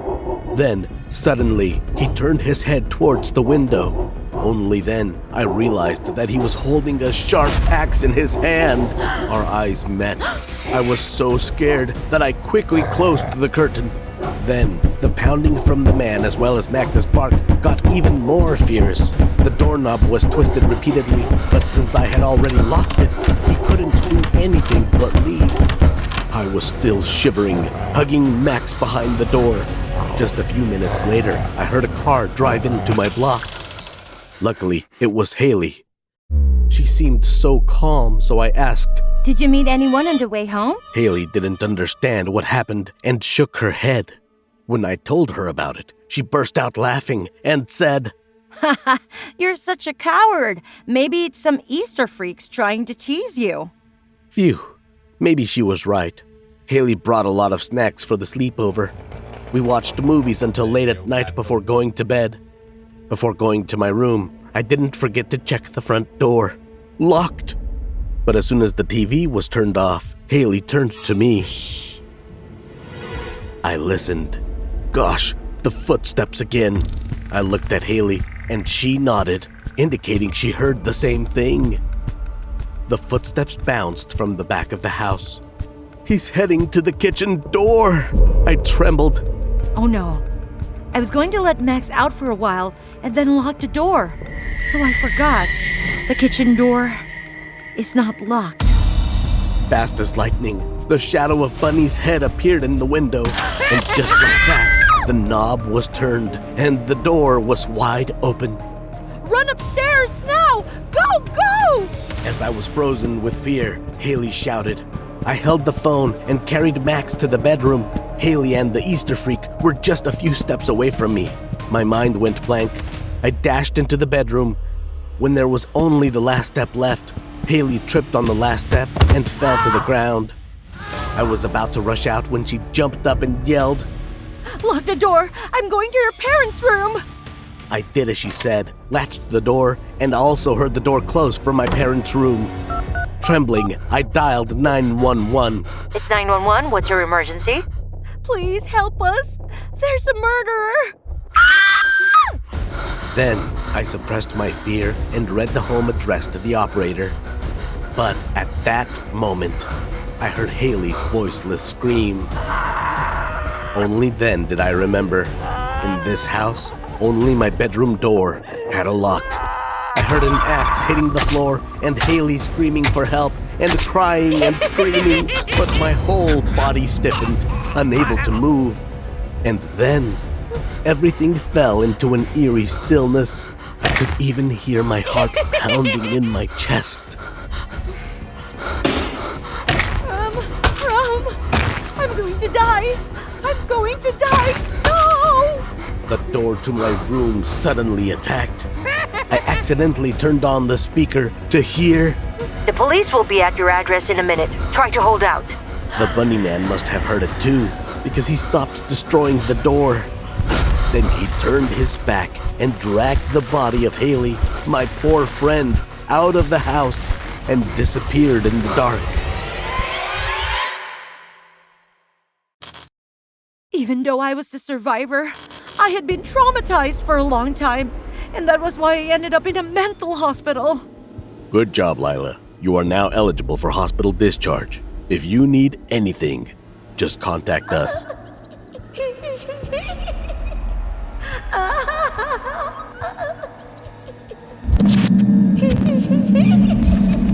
No, Lila!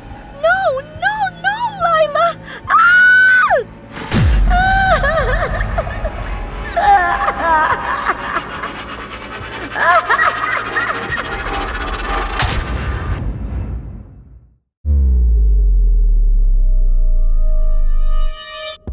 Hi everyone, it's Alexa, and this is my daily makeup look. Do you like the Hooters work uniform? If so, let me know in the comments. I have to admit, I'm lucky enough to have a good look. Thanks to this body, I can work at Hooters while making videos on TikTok to pay for my studies and daily expenses. As usual, I arrived at the Hooters restaurant at 16:30 to prepare for my shift.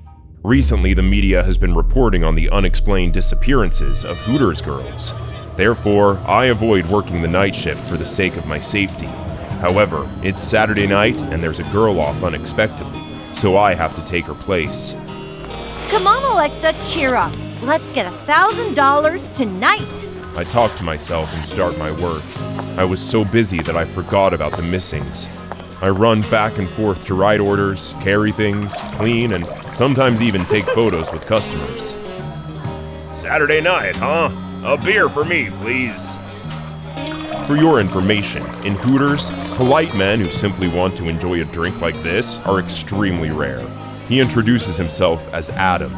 I'm used to being stared at every part of my body. But today, the man sitting in the corner made me extremely uncomfortable. It's been half an hour, but he hasn't ordered anything. I happily pour beer for Adam and walk over to the old man's table while his eyes stuck on my chest. Sir? It's an old man about 50 years old. He wears filthy clothes and has a perverted look in his eyes. Even worse, he couldn't even close his mouth, drooling profusely while his eyes stuck on my chest. Sir? I call a few times, but he doesn't answer. Instead, his eyes keep staring at me as if he wants to eat me alive. Annoyed, I give up and go back to my counter. I know I should tell my manager, but first I have to stream a video on TikTok as promised. Hello guys, as promised, let's count the tips with me. The thick pile of money makes me feel a bit better. Okay, first $100 from a handsome guy sitting right across from the bar. Another $50 bill at table 3, another $50. Only $10 from table 8. Can you believe it? Why is that man so cheap? But that's not the worst bad luck in the evening. Then I turned the phone to the corner of the shop where the old man was sitting. Guys, he's been sitting here for an hour and hasn't ordered anything. He's just staring at me. If you don't have money, then don't go to a restaurant. As soon as I finish speaking, comments pop up. My followers are so kind. I get startled when I make eye contact with him. I hurriedly put my phone away and pretend nothing happened. Even from a distance, I could clearly see the anger on his face. Is that really the kidnapper on TV? No wonder why he is angry when I film him like that. God, I have to tell the manager. Hey, is something wrong? My thoughts are interrupted by Adam, the handsome guy, but my mind and attention are on the old man in the corner of the shop. In the distance, I see him slowly getting up and walking towards me. My heart rate increases with each step he takes. Sir, how can I help you? I try to keep myself calm and professional.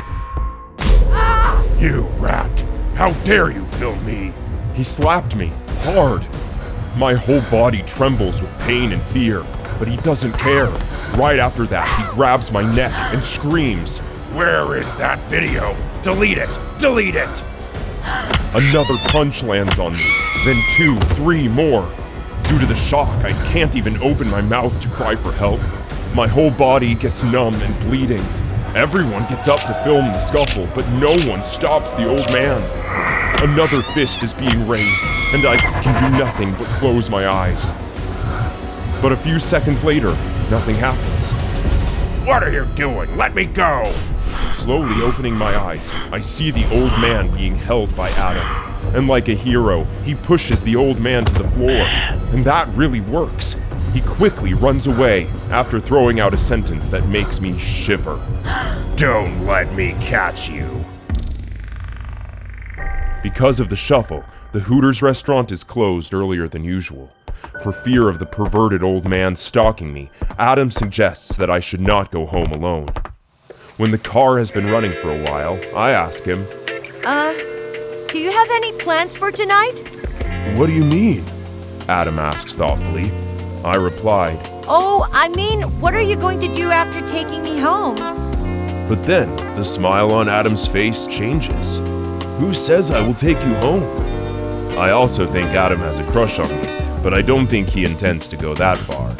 But then, Adam seems angry and breaks the silence. "Damn, old man, you hurt my goods!" He then turns around with a sinister smile. "But don't worry, after I kill you, I will clean you to bring back the good-looking."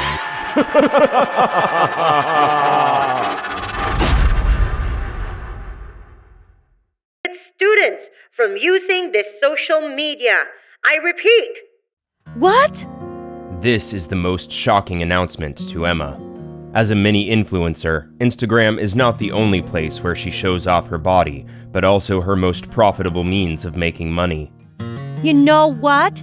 It's all because of Scarlett. Emma says, surreptitiously surfing Instagram.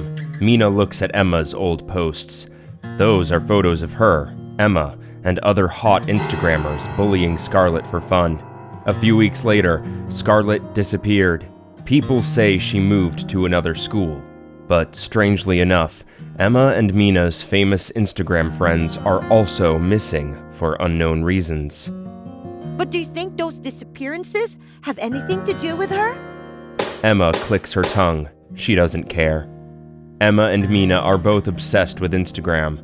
Wherever Emma goes, she takes pictures and updates them on her Instagram. That night, Emma sees Mina posting a picture of fried chicken, presumably sent by the advertising agency. So Emma calls Mina to ask about it. Mina is wearing the same pair of pajamas as her. Just then, Emma heard the bell ring. Mina said, "Maybe the company has sent another product. I'm gonna go get it."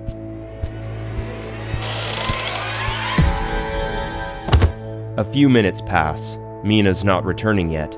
Emma asks impatiently, Hey, are you still there? At that moment, the screen goes black and turns off. Maybe Mina's left the phone on dead again, Emma thinks.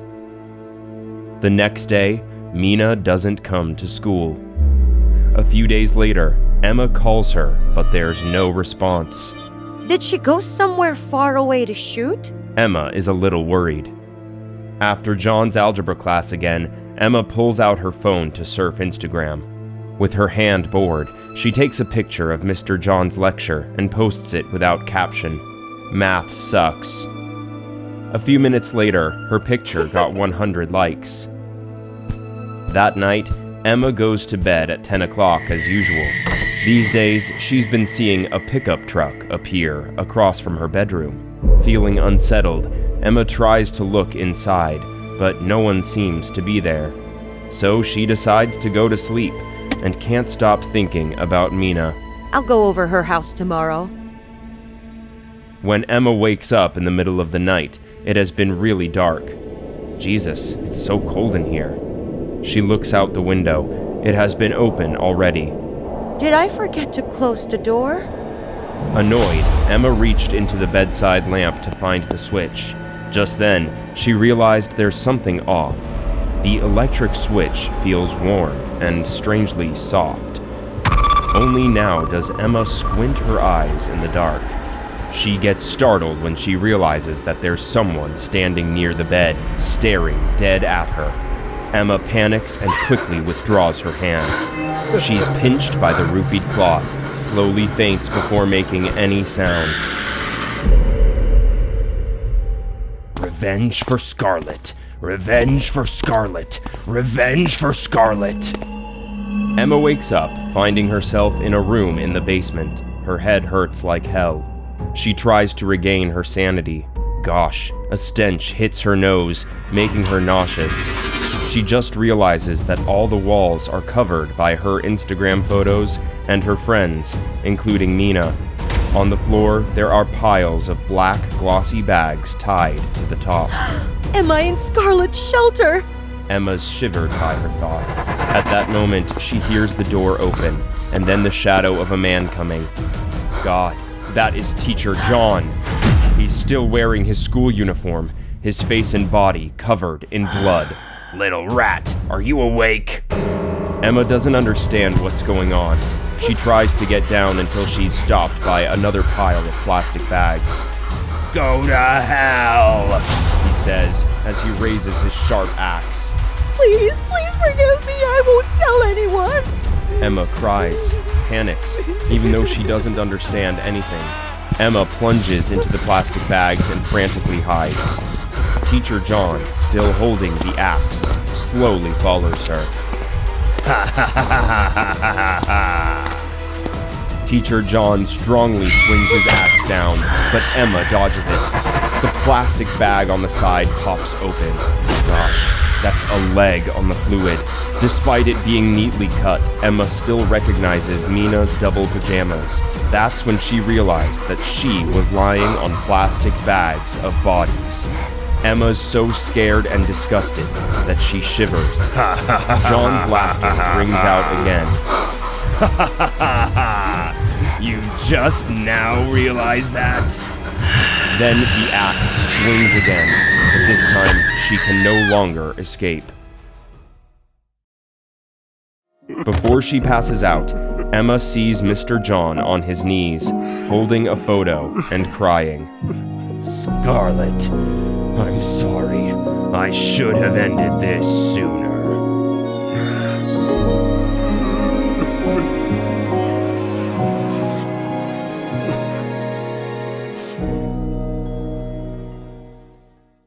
In New York is difficult. I've searched all the forums and hunted down every street, but still couldn't find a decent place for less than $3,000. Just when I felt my luck was running out, I came across an advertisement that to me was a bargain. The building is located on the edge of the city and not many people pass by it. That apartment is on the ground floor with a bedroom, a kitchen, and a tiny living room.